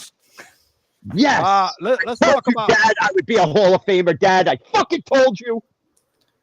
Spin around, put my fist up. Don't you forget about me. And then I'm gonna. I mean, Arizona did what they were supposed to do. No doubt about it. Right. Yeah. You had to do that. You had to do it. So did the Patriots. You got to take that risk, right? That's kind of self-explanatory. And in regards to Joe Alt here, it's a typical Jim Harbaugh move, right? He has the quarterback. That's the way he builds teams, right? He starts with the offensive line. Did they draft the running back yet by any chance? I think they did. Nope. No, not yet, because that's next. You know what I mean? I think. Tell you what, man, Joe Alt's an offensive weapon, man. Yeah. But that's what he does, man.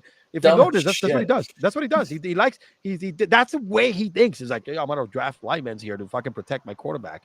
And I get it. And I get it. And look, let me tell you something. There were some rumors that he might have maybe trade, which I think it was untrue.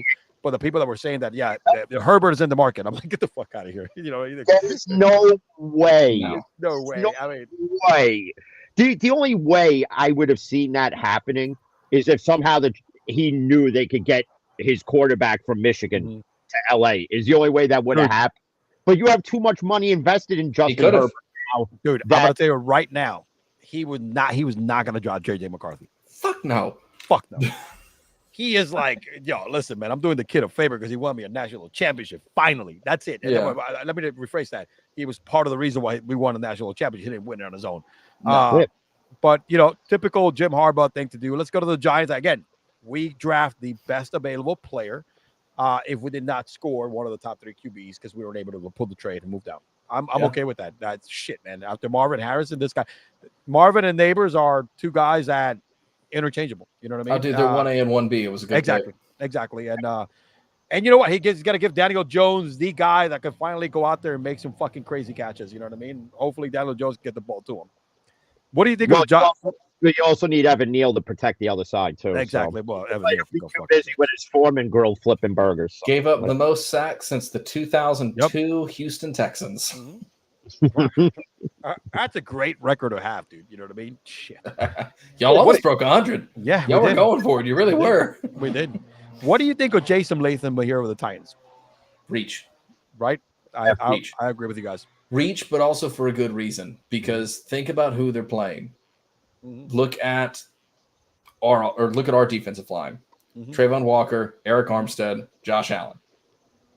Senior. Josh Allen Senior. Josh Allen Senior. I'm so sorry. Junior's up in Buffalo with the only real New York team. And the other two play in Jersey. But look, you can't complain about that. You're right. Yeah, who's going to argue that shit? Geographically, fucking Jersey's not in New York. Yep.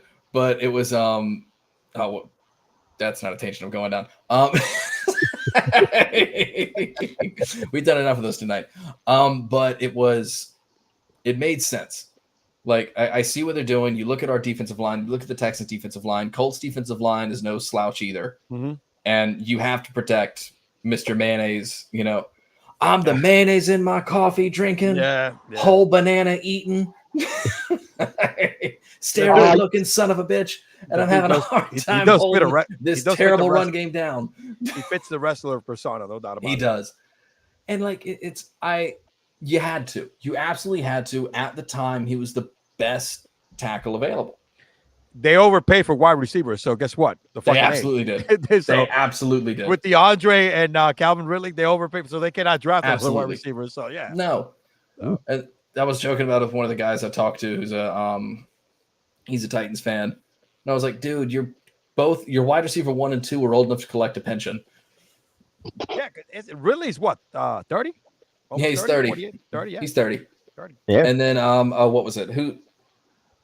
Some other guy like Nikhil Walker, something. I'm not gonna butcher his name. Somebody like, he's young. I'm like, he's not your 1 or 2 though. You know damn well who I'm talking about. That's your 3. Absolutely. Again, I think we beat this horse way down already in Michael Penix. I think everybody has their own takes. Look, I get it. He was there. They had the picks.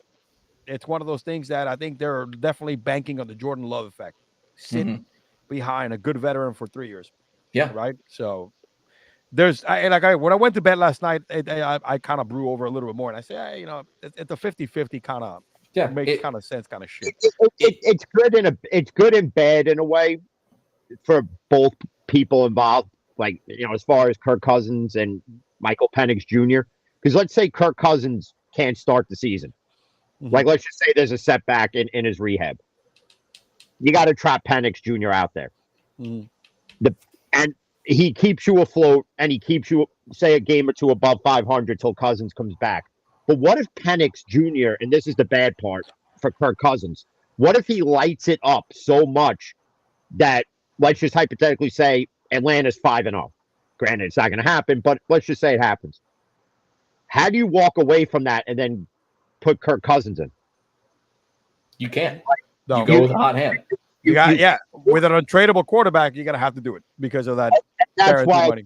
And that's why now, when you look at, even though Kirk's deal is guaranteed for 2 years, I almost think Atlanta should have just waited longer and waited till after the draft to maybe find that veteran quarterback if they knew they were going to do this with the 8th pick. This is what Atlanta kind of did, and I'm going to put this on a day-to-day, regular folk kind of talk. They bought a real expensive house, but it wasn't the house they wanted, but because the market is so fucking dry, they pay high interest, high prices, and then when their house came up for sale that they really wanted, they went ahead and fucking got into real more debt to buy that house. So now they own 2 fucking properties that they can't afford. But in 2 years, they can flip the other one and get their money back. That's kind of what they're looking at. Hopefully the market doesn't fucking tank and they're like, oh shit, I'm upside down. It's good. Yeah. Everything to me was a little early to do it. Yeah. Yes. But also with every high risk when it comes to money, right? Penix was not going to fall outside the top 10. No, hell fuck. It wasn't going to happen.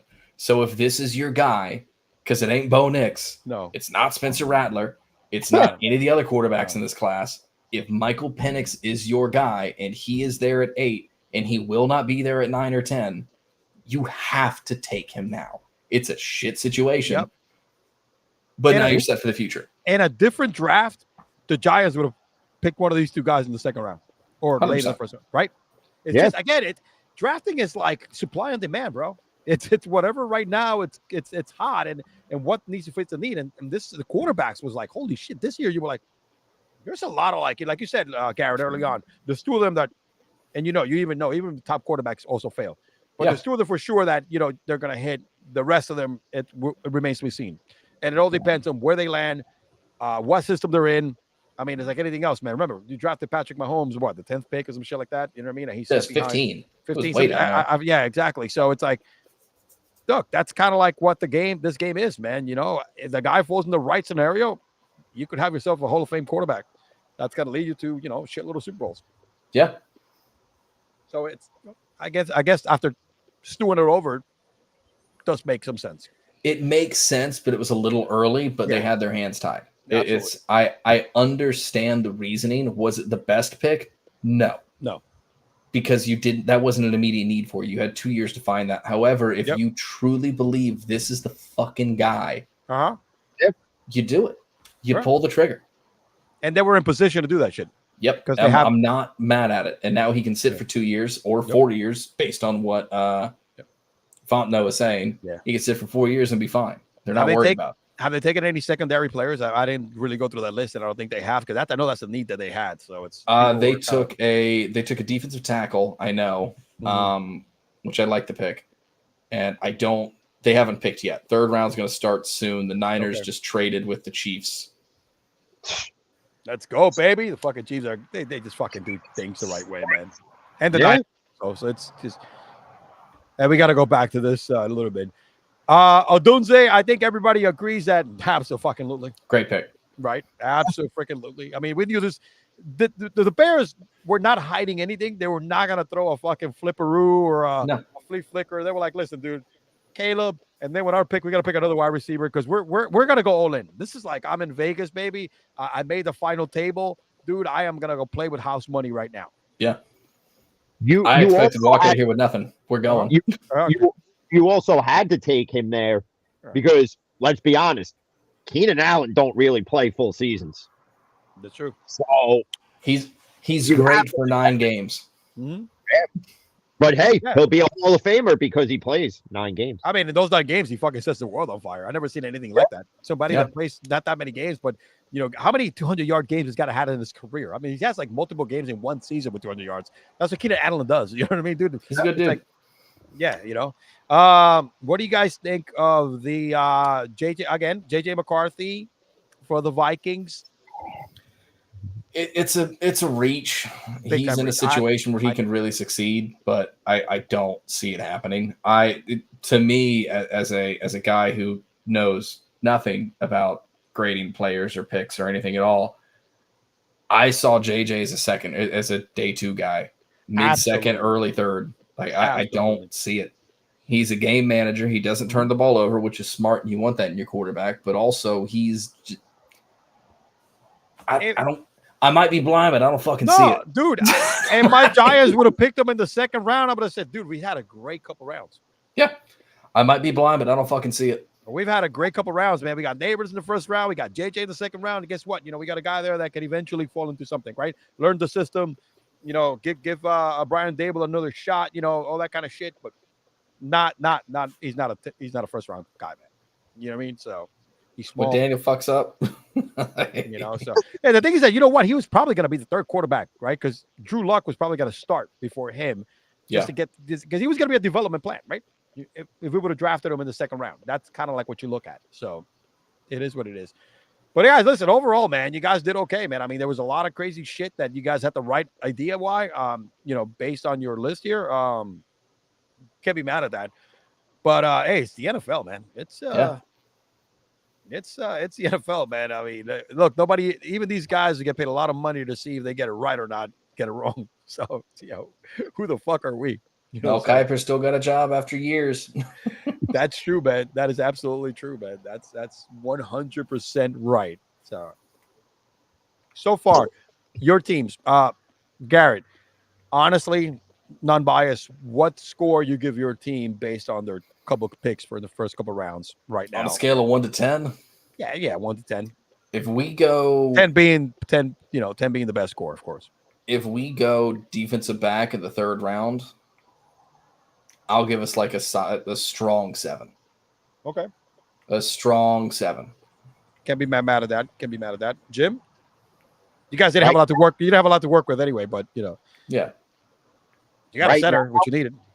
Yeah, you addressed that, and you also addressed the getting rid of Dan Moore situation and getting the kid from Washington, which, hey, last time we drafted a guy named Troy, worked out pretty well now, didn't it? Just saying, Hall of Famer, Head Shoulders commercials, a man's man, and a Samoan last name that I can actually fucking pronounce on top of that, which is great. Well, you heard it for... If anybody heard the last episode I did, trying to say Leao Tudu, whatever the fuck his name is, sounds like a new variant of fucking COVID, but he's probably related to The Rock and from a 25% fucking or something like that. You know what I mean? So it's like, hey, listen, when he's chucking fucking guys off on the defensive line, you know, anybody on Cleveland's defensive line, he's gonna be telling Myles Garrett off is the direction of which you could fuck you and your helmet throwing ass. All right, I have to right now. I give it an 8. Wow, nice. I give it an 8 because Omar Khan's addressing the needs. And it's not just based on who the next best player is. Like, I feel when they drafted Kenny Pickett, it was kind of a forced pick. And it was like you needed a quarterback, but you were kind of forced to take Kenny because he's the Pitt guy and all the Steelers fans wanted him. And it didn't really pan out. And I think with this pick, they had to hit a home run, and they succeeded in doing so. But then again, it's until they get on the field, we don't know. So we can grade them on paper. That's all well and good. But game ain't played on paper. Yeah, let's see what they do when they get on the field. You know, if they live up to the hype, they live up to the hype. And if they fail, well, hey, at least they made it to the main stage. We're sitting here talking about them. No, absolutely. I give my Giants a solid 8 so far because we filled the need. I mean, we had 2 needs, but if you look at it, because you got a quarterback on the contract, right? If we were not going to go and swing for the fences and not get that guy that was going to replace him, I think you pick the, like, again, 1A, 1B. Yeah. Wide receivers. And this year, it's a very rich wide receiver draft where we got to have a lot of guys. Fantasy football is going to be fucking wild this year, hell yeah. You know what I mean? So I'm already like picking these guys where I'm going to like be drafting, you know what I'm saying, before the season starts, you know what I mean? Doing my whole research. So yeah. Fantasy it's going to be fun this year. Yep. Let's get back to over here. Let's get back to I gotta do my little let's get back to the live reactions here on the picks. Pick is in.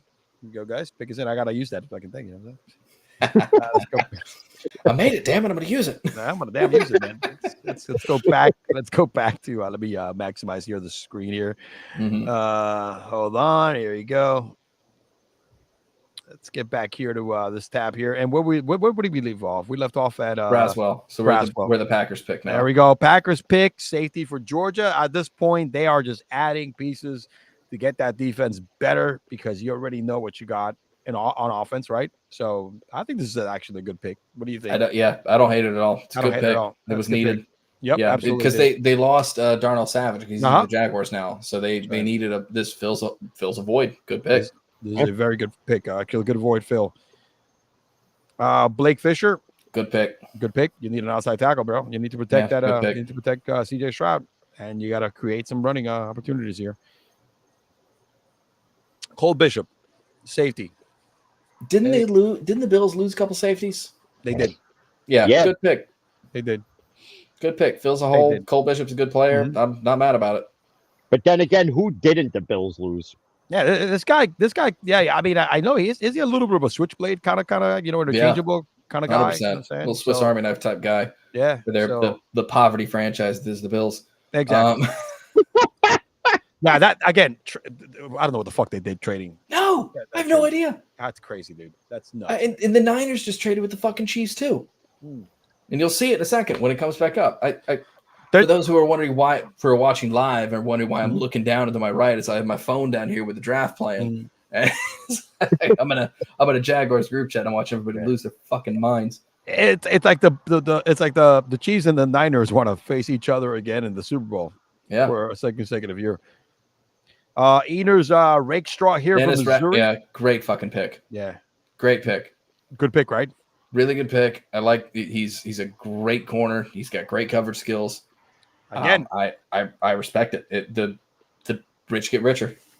I get falling into a team already that's already pretty self-standard and the rich get richer. That's right, man. You know what they say, bro. When you got money, you keep investing. You know, investments keep panning out. Who the fuck is this guy? Roger Rosengarten. No idea. Yeah, this one I don't know. But if it's a tackle, it was needed. They need to make calls. They need to make calls, bro. For Henry to fucking scored a shitload of touchdowns this year. There's the trade. Oh, there we go. BYU. Kingsley. Suamatia. Or whatever. Hey, you were close. This is bad. He's going to be a backup. Okay. Yeah. He's going to start as a backup. He can learn. It'll be fine. At this point, you need the backup starts coming in, bro. You need backups. And here's the thing I'll say too: the teams that are picking in the, I'd say, back 10. Yep. They're never sexy picks. Nope. They fill needs. They're next man up type guys. They're depth guys.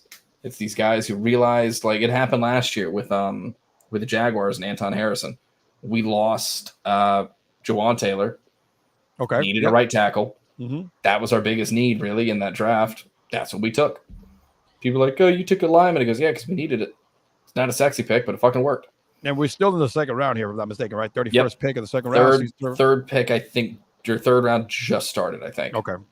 Let's go back to the the 49ers. They just interchanged what they needed. This is when they kind of trade based on the holes that they want to fill. So great pick. Physical dude, big John Lynch guy. He's a very physical man corner. This is who I wanted on the Jaguars. I'm not thrilled. So think about this, right? These two teams right now are trying to draft whatever the kind of players that fit their culture. It's in, like you said, John Lynch guy.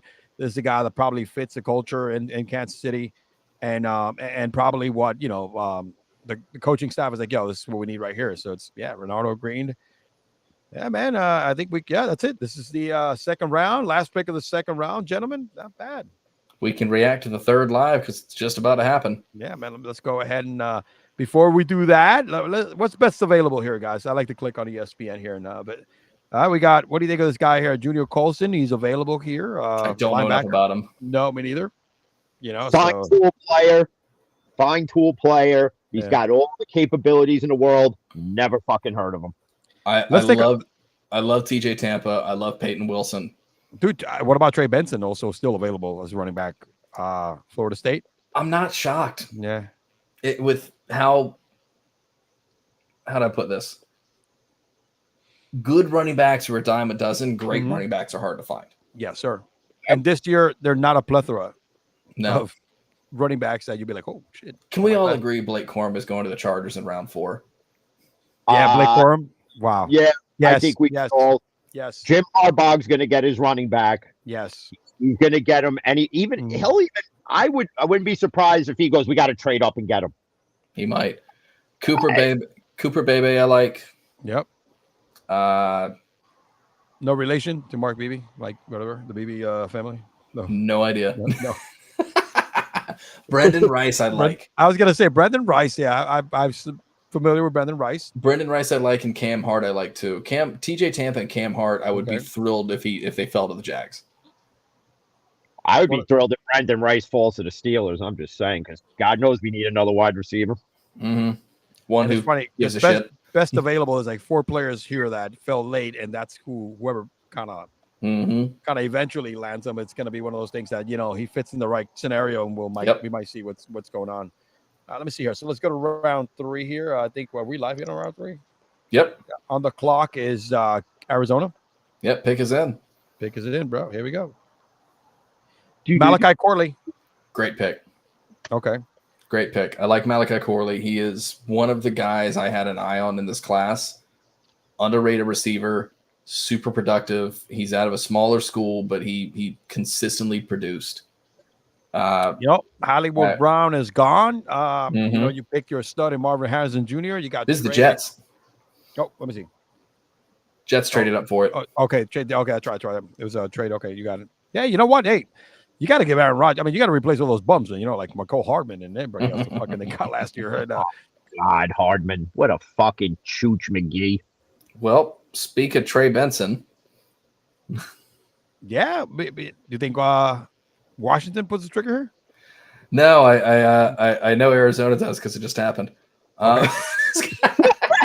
God, I must be behind here. What the fuck? You go, man. Don't worry about it. Like I said, I've got it right up on my phone. That's why I'm like, well, speaking of Trey Benson, guess what? Yeah, Arizona. Here we go. Arizona just picked him. It's in Trey Benson. Woo! Hey, this is actually really good for them. I'm right? a genius. Yeah, I mean, James Conner is still under contract, right? Yeah, we know what he could do. He's not going to play a lot of games, so God no. Yeah, this is This is actually a really good pick for them. I like it.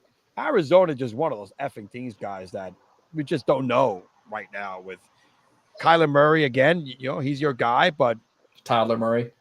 Yeah. Let's see what Kyler. Someone said he runs like a toddler with a remote during a scouting report. He does before his rookie year, and I haven't been able to unsee it. Didn't he say that he plays Madden and shit like that, and that's how he knows Call of Duty? Call of Duty is that what it is? That's his go-to. Apparently. So, but no, I'm not mad about it. I think it's a good pick. Benson's a good running back. I think, like you said, it's a good depth piece. James Conner's getting up there in years for a running back, especially, and it's time. All right, and we got on the clock. We have Washington right now. Mm-hmm. Let's see what they do. Let's see what they do. They're going to draft a mascot that doesn't look like an oversized fucking piglet from Winnie the Pooh. Well, we usually keep it at 2 hours anyway on this show. We're probably going to cut this off in a minute when we start going to the other show. We got a couple of other segments to do. Shooting the shit, actually. Any of you guys basketball fans at all, man? Little bit. Jalen and I had this conversation NBA preseason, and I said that Boston was the best team in the East. I could not disagree. Yeah, I said that the best team in the East. He said it was the Bucks. Then Boston got the first place seed by 13 fucking games.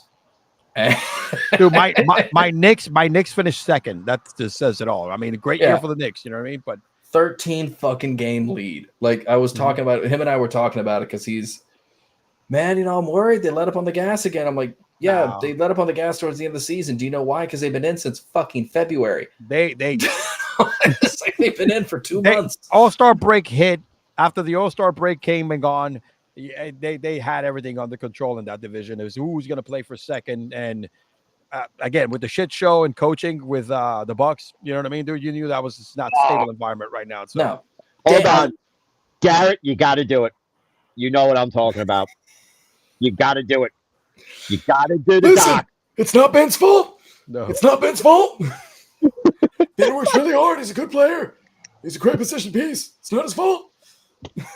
Brandon Colin, bro. All right. The pick is in. The pick is in, baby. Brandon, there we go. TCU. Number 3 offensive guard. Know nothing about him. Yeah, that's right. He was number 3 offensive guard, guys. That's the other. And he played at TCU. Yeah. That's all we know from what's being shown on the screen there, because never fucking heard of this guy. Wouldn't even know who he is if he was at the local Stop and Shop. I mean, that shit gets real when they only show the pre-draft analysis on the screen, right? They don't have anything else that it compares to, whatever the case may be. So who is he? Man, he's a versatile lineman. He's a 6'6" lineman. Yeah. Pro comparison, a 6'6" lineman. He's versatile. He's versatile though. Yeah. He's quick and smooth. Getting in his sets. Long arms. There we go. Can play left tackle and guard. He's good. Nice wingman. big zone heavy. Nice wingman. Get some glasses. Right. I'll just read it word for word. So, you know what? With that being said, because I don't think nobody's. This is kind of like the shit show part of the draft here. I think it might be time to Garrett, if you want to stick around. 10 o'clock. Let's freaking do. Let's do what we do, Jim. We're not going to talk any baseball today. Why don't we just get fucking ham here and go with the douchebag of the week? I'm going to sit tight for a couple minutes. Y'all got me for about 15 more. You got it. We'll do douchebag of the week. And, of course, it's customary to do douchebag of the week with the intro. And Hold on a second. I gotta get my sound effects as well. With this one here, I put that over here, and let me just go back. It sucks to produce and talk at the same time. You're a douchebag. Douchebag. Douchebag. You're a douchebag. Douchebag. And of course, Jim. Hey yo, what the fuck? Oh, that was the wrong sound. Wrong fucking tease. See, Still a good sound. Still a good sound. Hold on, Jim. I fucked Jim up right here, man. Hold on a second. He's rubbing his hands. Right now. So long before my game. I'll reload it.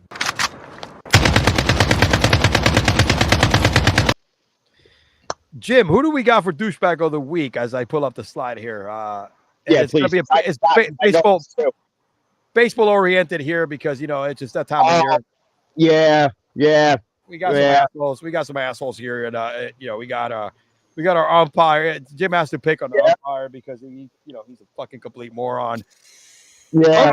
Whittle said. Tell you what, I heard a voice from over there. I thought it was Judge or Boone. Yep. That is the worst thing. Because in this whole thing that he says when they ask him about the incident, all he had to say, instead of all this nonsense that he has, is, I made a mistake. Because Aaron Boone is not responsible for what the fans say. Mm-hmm. We understand Aaron Boone likes to argue with umpires, and 9 times out of 10, he's spot on with arguing with them. But to me, you have these umpires in Major League Baseball that are just too trigger happy and they're power hungry. And it's like, well, I'm the umpire. I'm the end all be all. Of course, you're not going to throw one of the players out, but the umpire is always going to take the bullet. Even if you ever notice when a player starts arguing with the umpire, who's the first guy out there? It's always the manager, because the manager is willing to get ejected from the game so his star player can still play. But this fucking chooch nozzle fuck.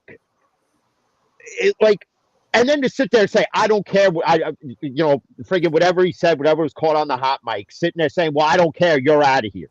Like, you're taking accountability for this guy. But then, the fans get mad at the guy for saying something, not for nothing. Where that guy was sitting, he must get paid a handsome amount of money every year because you could say whatever the fuck you want sitting in that fucking seat. That's all I can tell you. Exactly what he says, that I don't eject a ball player. We need to keep them in the game. Mm-hmm. That's what the fans pay to see. Aaron Boone runs the Yankees. He got ejected. But he doesn't run the Yankees. He's just the manager. Brian Cashman and Hal Steinbrenner and the 90 million other people that are minority owners in this franchise, they run the fucking Yankees. So this guy, again, head up his ass. Just like Angel Hernandez. Mm-hmm. Let me ask you a question, guys. And from a baseball standpoint, right? I think there's enough technology nowadays where I think balls and strikes can be called probably more accurate from a digital standpoint. I mean, CompuBox records punches and shit like that a lot better than the fucking guy with the scorecard trying to say, I think that was a jab, 2 jabs, 3 jabs, you know what I mean? That kind of shit. So I know we got the pitch count, the pitch clock and all that kind of shit. When at this point is the technology available where at least you relieve the damn umpire? I think you're going to see it sooner than later now. I mean, now. Yeah. It's available. If I can see it on the screen, it should be available. It should be available now. There's no way it's not. I'm guessing you're mainly referring to Juan Soto getting 7 balls thrown his way in one run. And I'm not even a fucking Yankees fan. I'm a Braves Red Sox fan. Yankees could lose at 120 fucking games. I don't care. But the Mets can too. Fuck them both. But it affects everybody. That's why. Yeah, but at least call it correctly. Mm-hmm. I saw it. I watched the whole thing, and even the umpire, even the announcers are like, "Well, he got. I don't think it was a single strike." Nope, no, there wasn't. I think at this point you have to, because these umpires get graded after every game. And the report comes out of the grading, and most of them are the most atrocious things I've ever seen. Now you have some umpires and they're far and few between, where they're very accurate, where it's very consistent. Like a strike's a strike, a ball's a ball. Like not for nothing. Aaron Judge is 6'7". Mm-hmm. A pitch at his shin is not a strike. No. He's not Jose, I ride horses in the wintertime in Puerto Rico Altuve sized. Okay? He's not. So the strike zone to one guy has to change between the height of each player. It just has to. It makes sense. And if these umpires can't do it, well, fucking RoboCop the umpire is gonna fucking do it. I was always told the strike zone when I was playing baseball growing up by every coach from developmental league and stuff like that, at the park on Saturdays to middle school and baseball and stuff like that. Strike zone was rack to sack. Yep. Yeah. That's your strike zone. I'm a short. That's it. So I'm supposed to, like, when this guy's throwing heat, get in there, lean in, grab the plate, choke on the bat, and try to get something, try to get some contact. But if the guy hits you, it's a base, right? You know what I mean? It's rack to sack, not chin to shins. Exactly. Well, I guess Aaron. You get low, bro. You get low. I guess Angel Hernandez. You get low, brother. You get low. Angel Hernandez didn't get the fucking memo on that then, because his strike zone is fucking 500 feet east and 500 feet west, never in the middle. Foul pole to foul pole. But yeah, it's like in Bench Warmers where David Spade's character is like crouched down and holding the bat up like this. It's like, do it, hit it. I think I know where Angel Hernandez lives. I think he lives in Miami. I need to go fucking pay a visit. It's that 20, 30 allegedly. Minutes away. Yeah, allegedly. I got you. Listen, you could do that, but he won't see you coming. No, that's true. That is true, my guy. That is absolutely true. Fucking Ed. You know what? Did you slap me? Was that a foot? and what's funny is because I alluded to it when I mentioned it, I think on Tuesday's episode. I wonder what Brent would have done in a situation like that. And because Brent, on one of their latest episodes, he discussed there was an incident in one of the games he umpired where the coach was saying something. And he's like, listen, we can do one or two things. You can either get the fuck out now or you shut the fuck up and just coach the team pretty much. Like, I would love to see Brent as a major league umpire for one game. I would love to see how he would handle somebody like Aaron Boone. Well, Brent is running a semi-pro league as a GM right now, so we got to make sure we get him on the show. In Canada somewhere. I mean, I would love to see that shit. How these fucking guys playing baseball in Canada. You know what I mean? It's like, I need to start watching the Lethbridge Bulls. Yeah. That shirt he had that I saw on their website was "This is my Bull" shirt. I thought that was funny. I would rock that around Savannah. Shit, yeah. Actually, I want to go see one of those banana games, man. I mean, they're impossible to get in now. Dude, they've been you can't get in. You got to be like you got to know somebody to fucking get a ticket. But I know a few people. So going to a Savannah Bananas game now is like trying to get a fucking table at Rayo's in East Harlem. Yep. Pretty much. That's true. Dude, they're sold out. There's waiting lists. There's waiting lists every year. The season ticket holders get to buy them again if they don't want them. Then whenever they get put up, it's put. You're on a wait list to be able. It's like it's what the Washington tickets used to be like. I know Commanders tickets used to be like that, where they never had availability, and it was you were waitlisted for season tickets. Just like the Giants right now for season tickets, you got to put on a list. You know what I mean? Because people keep rebuying the tickets, so it's hard. You got to get on a list. It's not like any other team. Like I own season tickets for the Dolphins, dude, and it was fucking easy to buy them. And the Dolphins is like, they're god down here when it comes to South Florida sports. You know what I mean? Yeah. So but there was tickets available every fucking year. You know what I mean? But there's other shit to do in Miami. That's right. Go to a Dolphins game. In fucking Savannah, they ain't shit to do in Savannah but that. There's a little bit, but you're right. Savannah's nice. I mean, don't get me wrong. It's a good destination. Lived here for like almost 4 years now. Yeah. Yeah. I love it. Yeah. So it's great. I mean, Savannah's nice. All right. So the next one, we're going to do. So this one, the dumbass of the week is basically, we really don't do this on somebody that fucking comments on one of our posts, but let me cue the intro and then I'm going to play the post because it's an actual video that I posted. I like to throw some shorts and when we record these shows, and I use a lot of short content based on these long formats that we do, and I throw them in there as a hey, rewatch my shit, that kind of stuff, right? Yeah. But it's somebody named World of Baseball, and let me cue the intro. Dumbass, dumbass, dumbass, dumbass, dumbass. Dumbass. So I am actually going to play the what we posted here. Make sure that we seen that live here. It's got to go back here. Hold on a second. Share this one. Might have to hold on a second, guys. I might have to let me bring this one up here. Oh, you're good. I'm watching the draft and watching the Jaguars Twitter group chat. I meant lose their minds here first. So this is the post. I decided I put it a short video, and I said, in case you missed our stream from a couple of weeks ago, Jim. It was like 2 weeks ago. Yeah, it was the when we discussed the whole Shohei Ohtani. Yep, exactly. And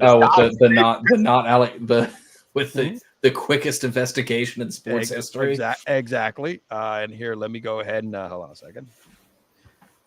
And I'll show you what that it was a 1 minute short, Mm-hmm. And this is what we said. All right, screen here. Hold on a second, guys. Excuse my slowness. You're good. It's all right. I hope they're watching anyway. I unblocked them just for this fucking reason, you fucking chooch magnets. Assholes, world of baseball. Yeah, and then go read their bio. They're a bunch of sensitive fucking Sally, Karen-ass bitches. They're the types who would run around Stop and Shop and argue about the price of a fucking banana being 59 cents. 5 minutes ago, it was only 49 cents. Why did it jump up 10 cents? Go fuck yourself.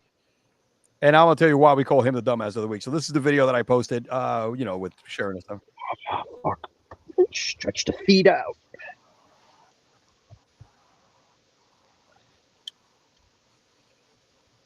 Do.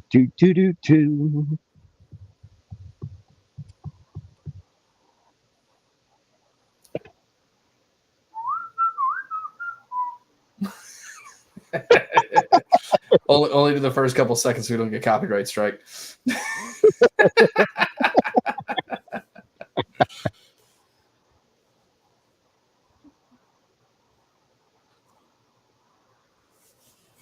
It's the one thing I love about draft time is watching everybody lose their fucking minds over shit they can't control. Like, just yeah, breathe. It's the greatest thing ever. I fucking love when people think that they're the GM of the team, like their mock draft is really going to have an effect. Well, for me, and here's my thing. Sorry, guys, my bad. Go ahead. Hold on, guys. 19,000 bets over 2 years. 19,000 bets. Average wager was 12,800. Largest wager was 160 grand. Smallest wager was $10. That's probably the way to be. Total losing bets 182 million. Net losses 40 million. Okay. So when you tell me that there's $60 million that he siphoned out of his account without Ohtani knowing, there was a text exchange between both of them, and check what the text actually says based on this article. Hey, Ippy, it's 2:00 on Friday. I don't know why you're not returning my calls. I'm here in Newport Beach. I see Ohtani walking his dog. I'm just going to go up and talk to him and ask him, how can I get in touch with you since you're not responding? Come on, man. So this fucking guy decides to just do his thing, right? Let me go back over here. Let me share the other screen here. Hold on a second. Shit, I got too many things going on. Oh, you're good. While you're pulling that up, anybody who fucking thought that Shohei was going to get in trouble for this is insane. Oh, absolutely. It happened to Pete Rose because he's already been making baseball money for 20 fucking years, and there were other stars in the league at the time. This man is the face of baseball on a global scale. You think anything's going to happen to him outside of, we're going to look into it. So this guy goes into it. He goes into my page and goes, I block, emoji of, shit, poop emojis that clocks my TL. And then he blocks me because I never saw this. I only saw Jim's response to this. And Jim, of course, in typical Jim fashion, he goes, this page is full of sensitive Sally ass that are too sorry that we are raw and blunt and we are not everyone's cup of tea. And all you had to do was just, not say a word, or if you did, oh boy, did it now, you can choke on a bag of dicks. That was Jim's shit right there. So he blocks me. I don't know for what. I didn't even see the damn post. So I kept telling Jim, what the fuck did he say? Because he has me blocked. So he posted something and blocked me right away. And of course, Jim stepped in. Fucking dumbass, dude. I mean, why are you blocking me? Just fucking do it. Dude, I'm cool. I'm cool with you disagreeing with me, man. It's fine. You know, happens it's all the fine. time. If you don't want to see it, just fucking don't. Do not send me a letter telling me you're not going to send me a letter. Like, but the saddest thing is, it's like, okay, so if you didn't like our opinion of it, then just explain why. We'll have you on the show, and you could on our platform, you could explain why. Maybe your side of it maybe might change or influence our perception of it. Maybe there's something you see that maybe we don't. But to post this shit, and then not only that, you block the guy who posted, but you don't go after the guy who attacked you. That didn't give me a chance to respond, so because he's a pussy. Yeah, their page is full of pussies, and all they do is they run their mouth on it. After fucking 5 seconds of scrolling through their page, I was like, yeah, okay, this fucking guy knows nothing. The fucking parents should have. You know what? His dad should have opted for the blowjob that night. That's what he should have fucking did. And it's sad because we all have a common thing, right? We all like sports. We're pretty knowledgeable of it. Mm-hmm. But they've got people who do sports podcasts that don't know what they're talking about. And they don't see, here's the thing. They don't like, and when I started doing this, I was never going to conform to what other people wanted. Like, I was going to be different from this guy and this guy and this guy. Okay? I was going to be different from ESPN, WFAN. I'm not going to give it to you watered down. I'm going to give it to you in your face. If you don't like it, don't listen, don't watch, don't retweet it, don't support it. But if you're going to post stupid shit, it's like do stupid shit, win stupid prizes. Well, you just did, pal. Because if you're watching, I will invite you now to the next episode of Cigar and Sports. You and me can hash it out.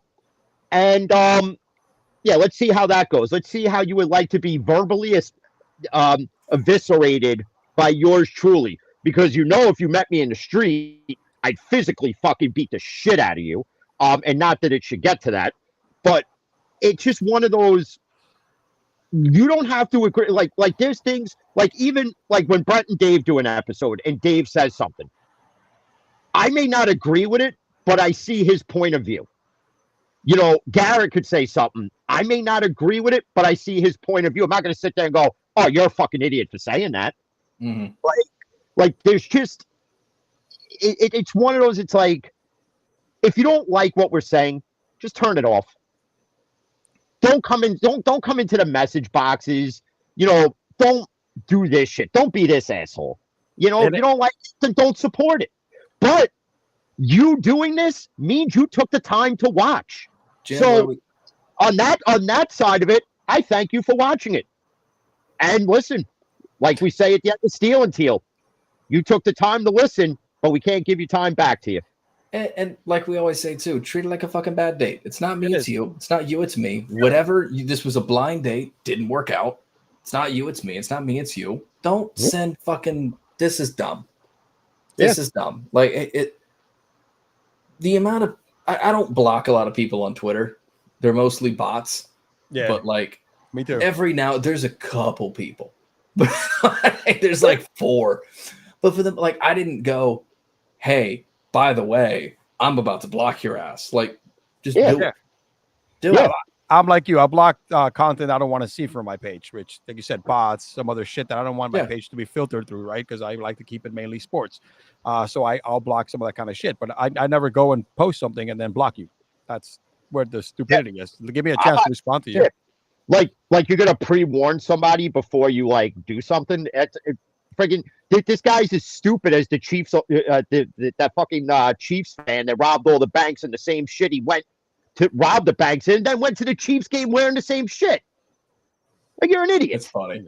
It's funny. Well, Garrett, I know you got to bounce. We appreciate it. Yeah, I got to bounce, guys. All right. Thank you. No, I appreciate you guys coming on, man. Thank you. Let me come on. Sorry, I'm in my. Oh, yeah. This is not my show. It's a people's show, bro. Anybody that comes here is part of the family, man. So it's all good. I appreciate you guys letting me come in, man. It's always a good time. Thank you, bud. We'll definitely do it again, man. Good luck to the Jags and the rest of for the rest of the draft, man. And we're definitely going to be linking up soon again. Yeah, for sure. Is This a Bad Take should hopefully come back when things slow down for me again. Work has just been insane the first 3 months of the year. They should hopefully start to calm down after next week, and I can get back to doing them once a month or something like that. Now that it's football season and draft stuff, there'll be a draft one. Don't worry. But Absolutely. Go check it. Yeah, go check Is This a Bad Take. Go check out Steel and Teal. Follow me at IT A Bad Take Pod on Twitter, but I'm most active at TDSN Pod. That's for me and Jalen Dewar show. Check it out. Go listen. Updates and stuff are there. A lot of Jaguar stuff. I've sort of taken over the page for that. If you don't like that, block me. Just don't tell me. Yeah. Comment first and then block. Comment first that you're blocking me so I can't see what you commented. And then Jesus. All right. I appreciate it, guys. Peace out, my guy. We appreciate you, man. See ya. Take care. Y'all too. All right, Jim. Why don't we just do I only got a few videos for our our next segment, which is down the rabbit hole. I don't have a lot today, but we'll do this because I got to wrap up too. I got to start getting ready for pack the fucking van up with all the beach shit for tomorrow. Because if I do it tomorrow morning, I'm gonna be pissed. And with that being said,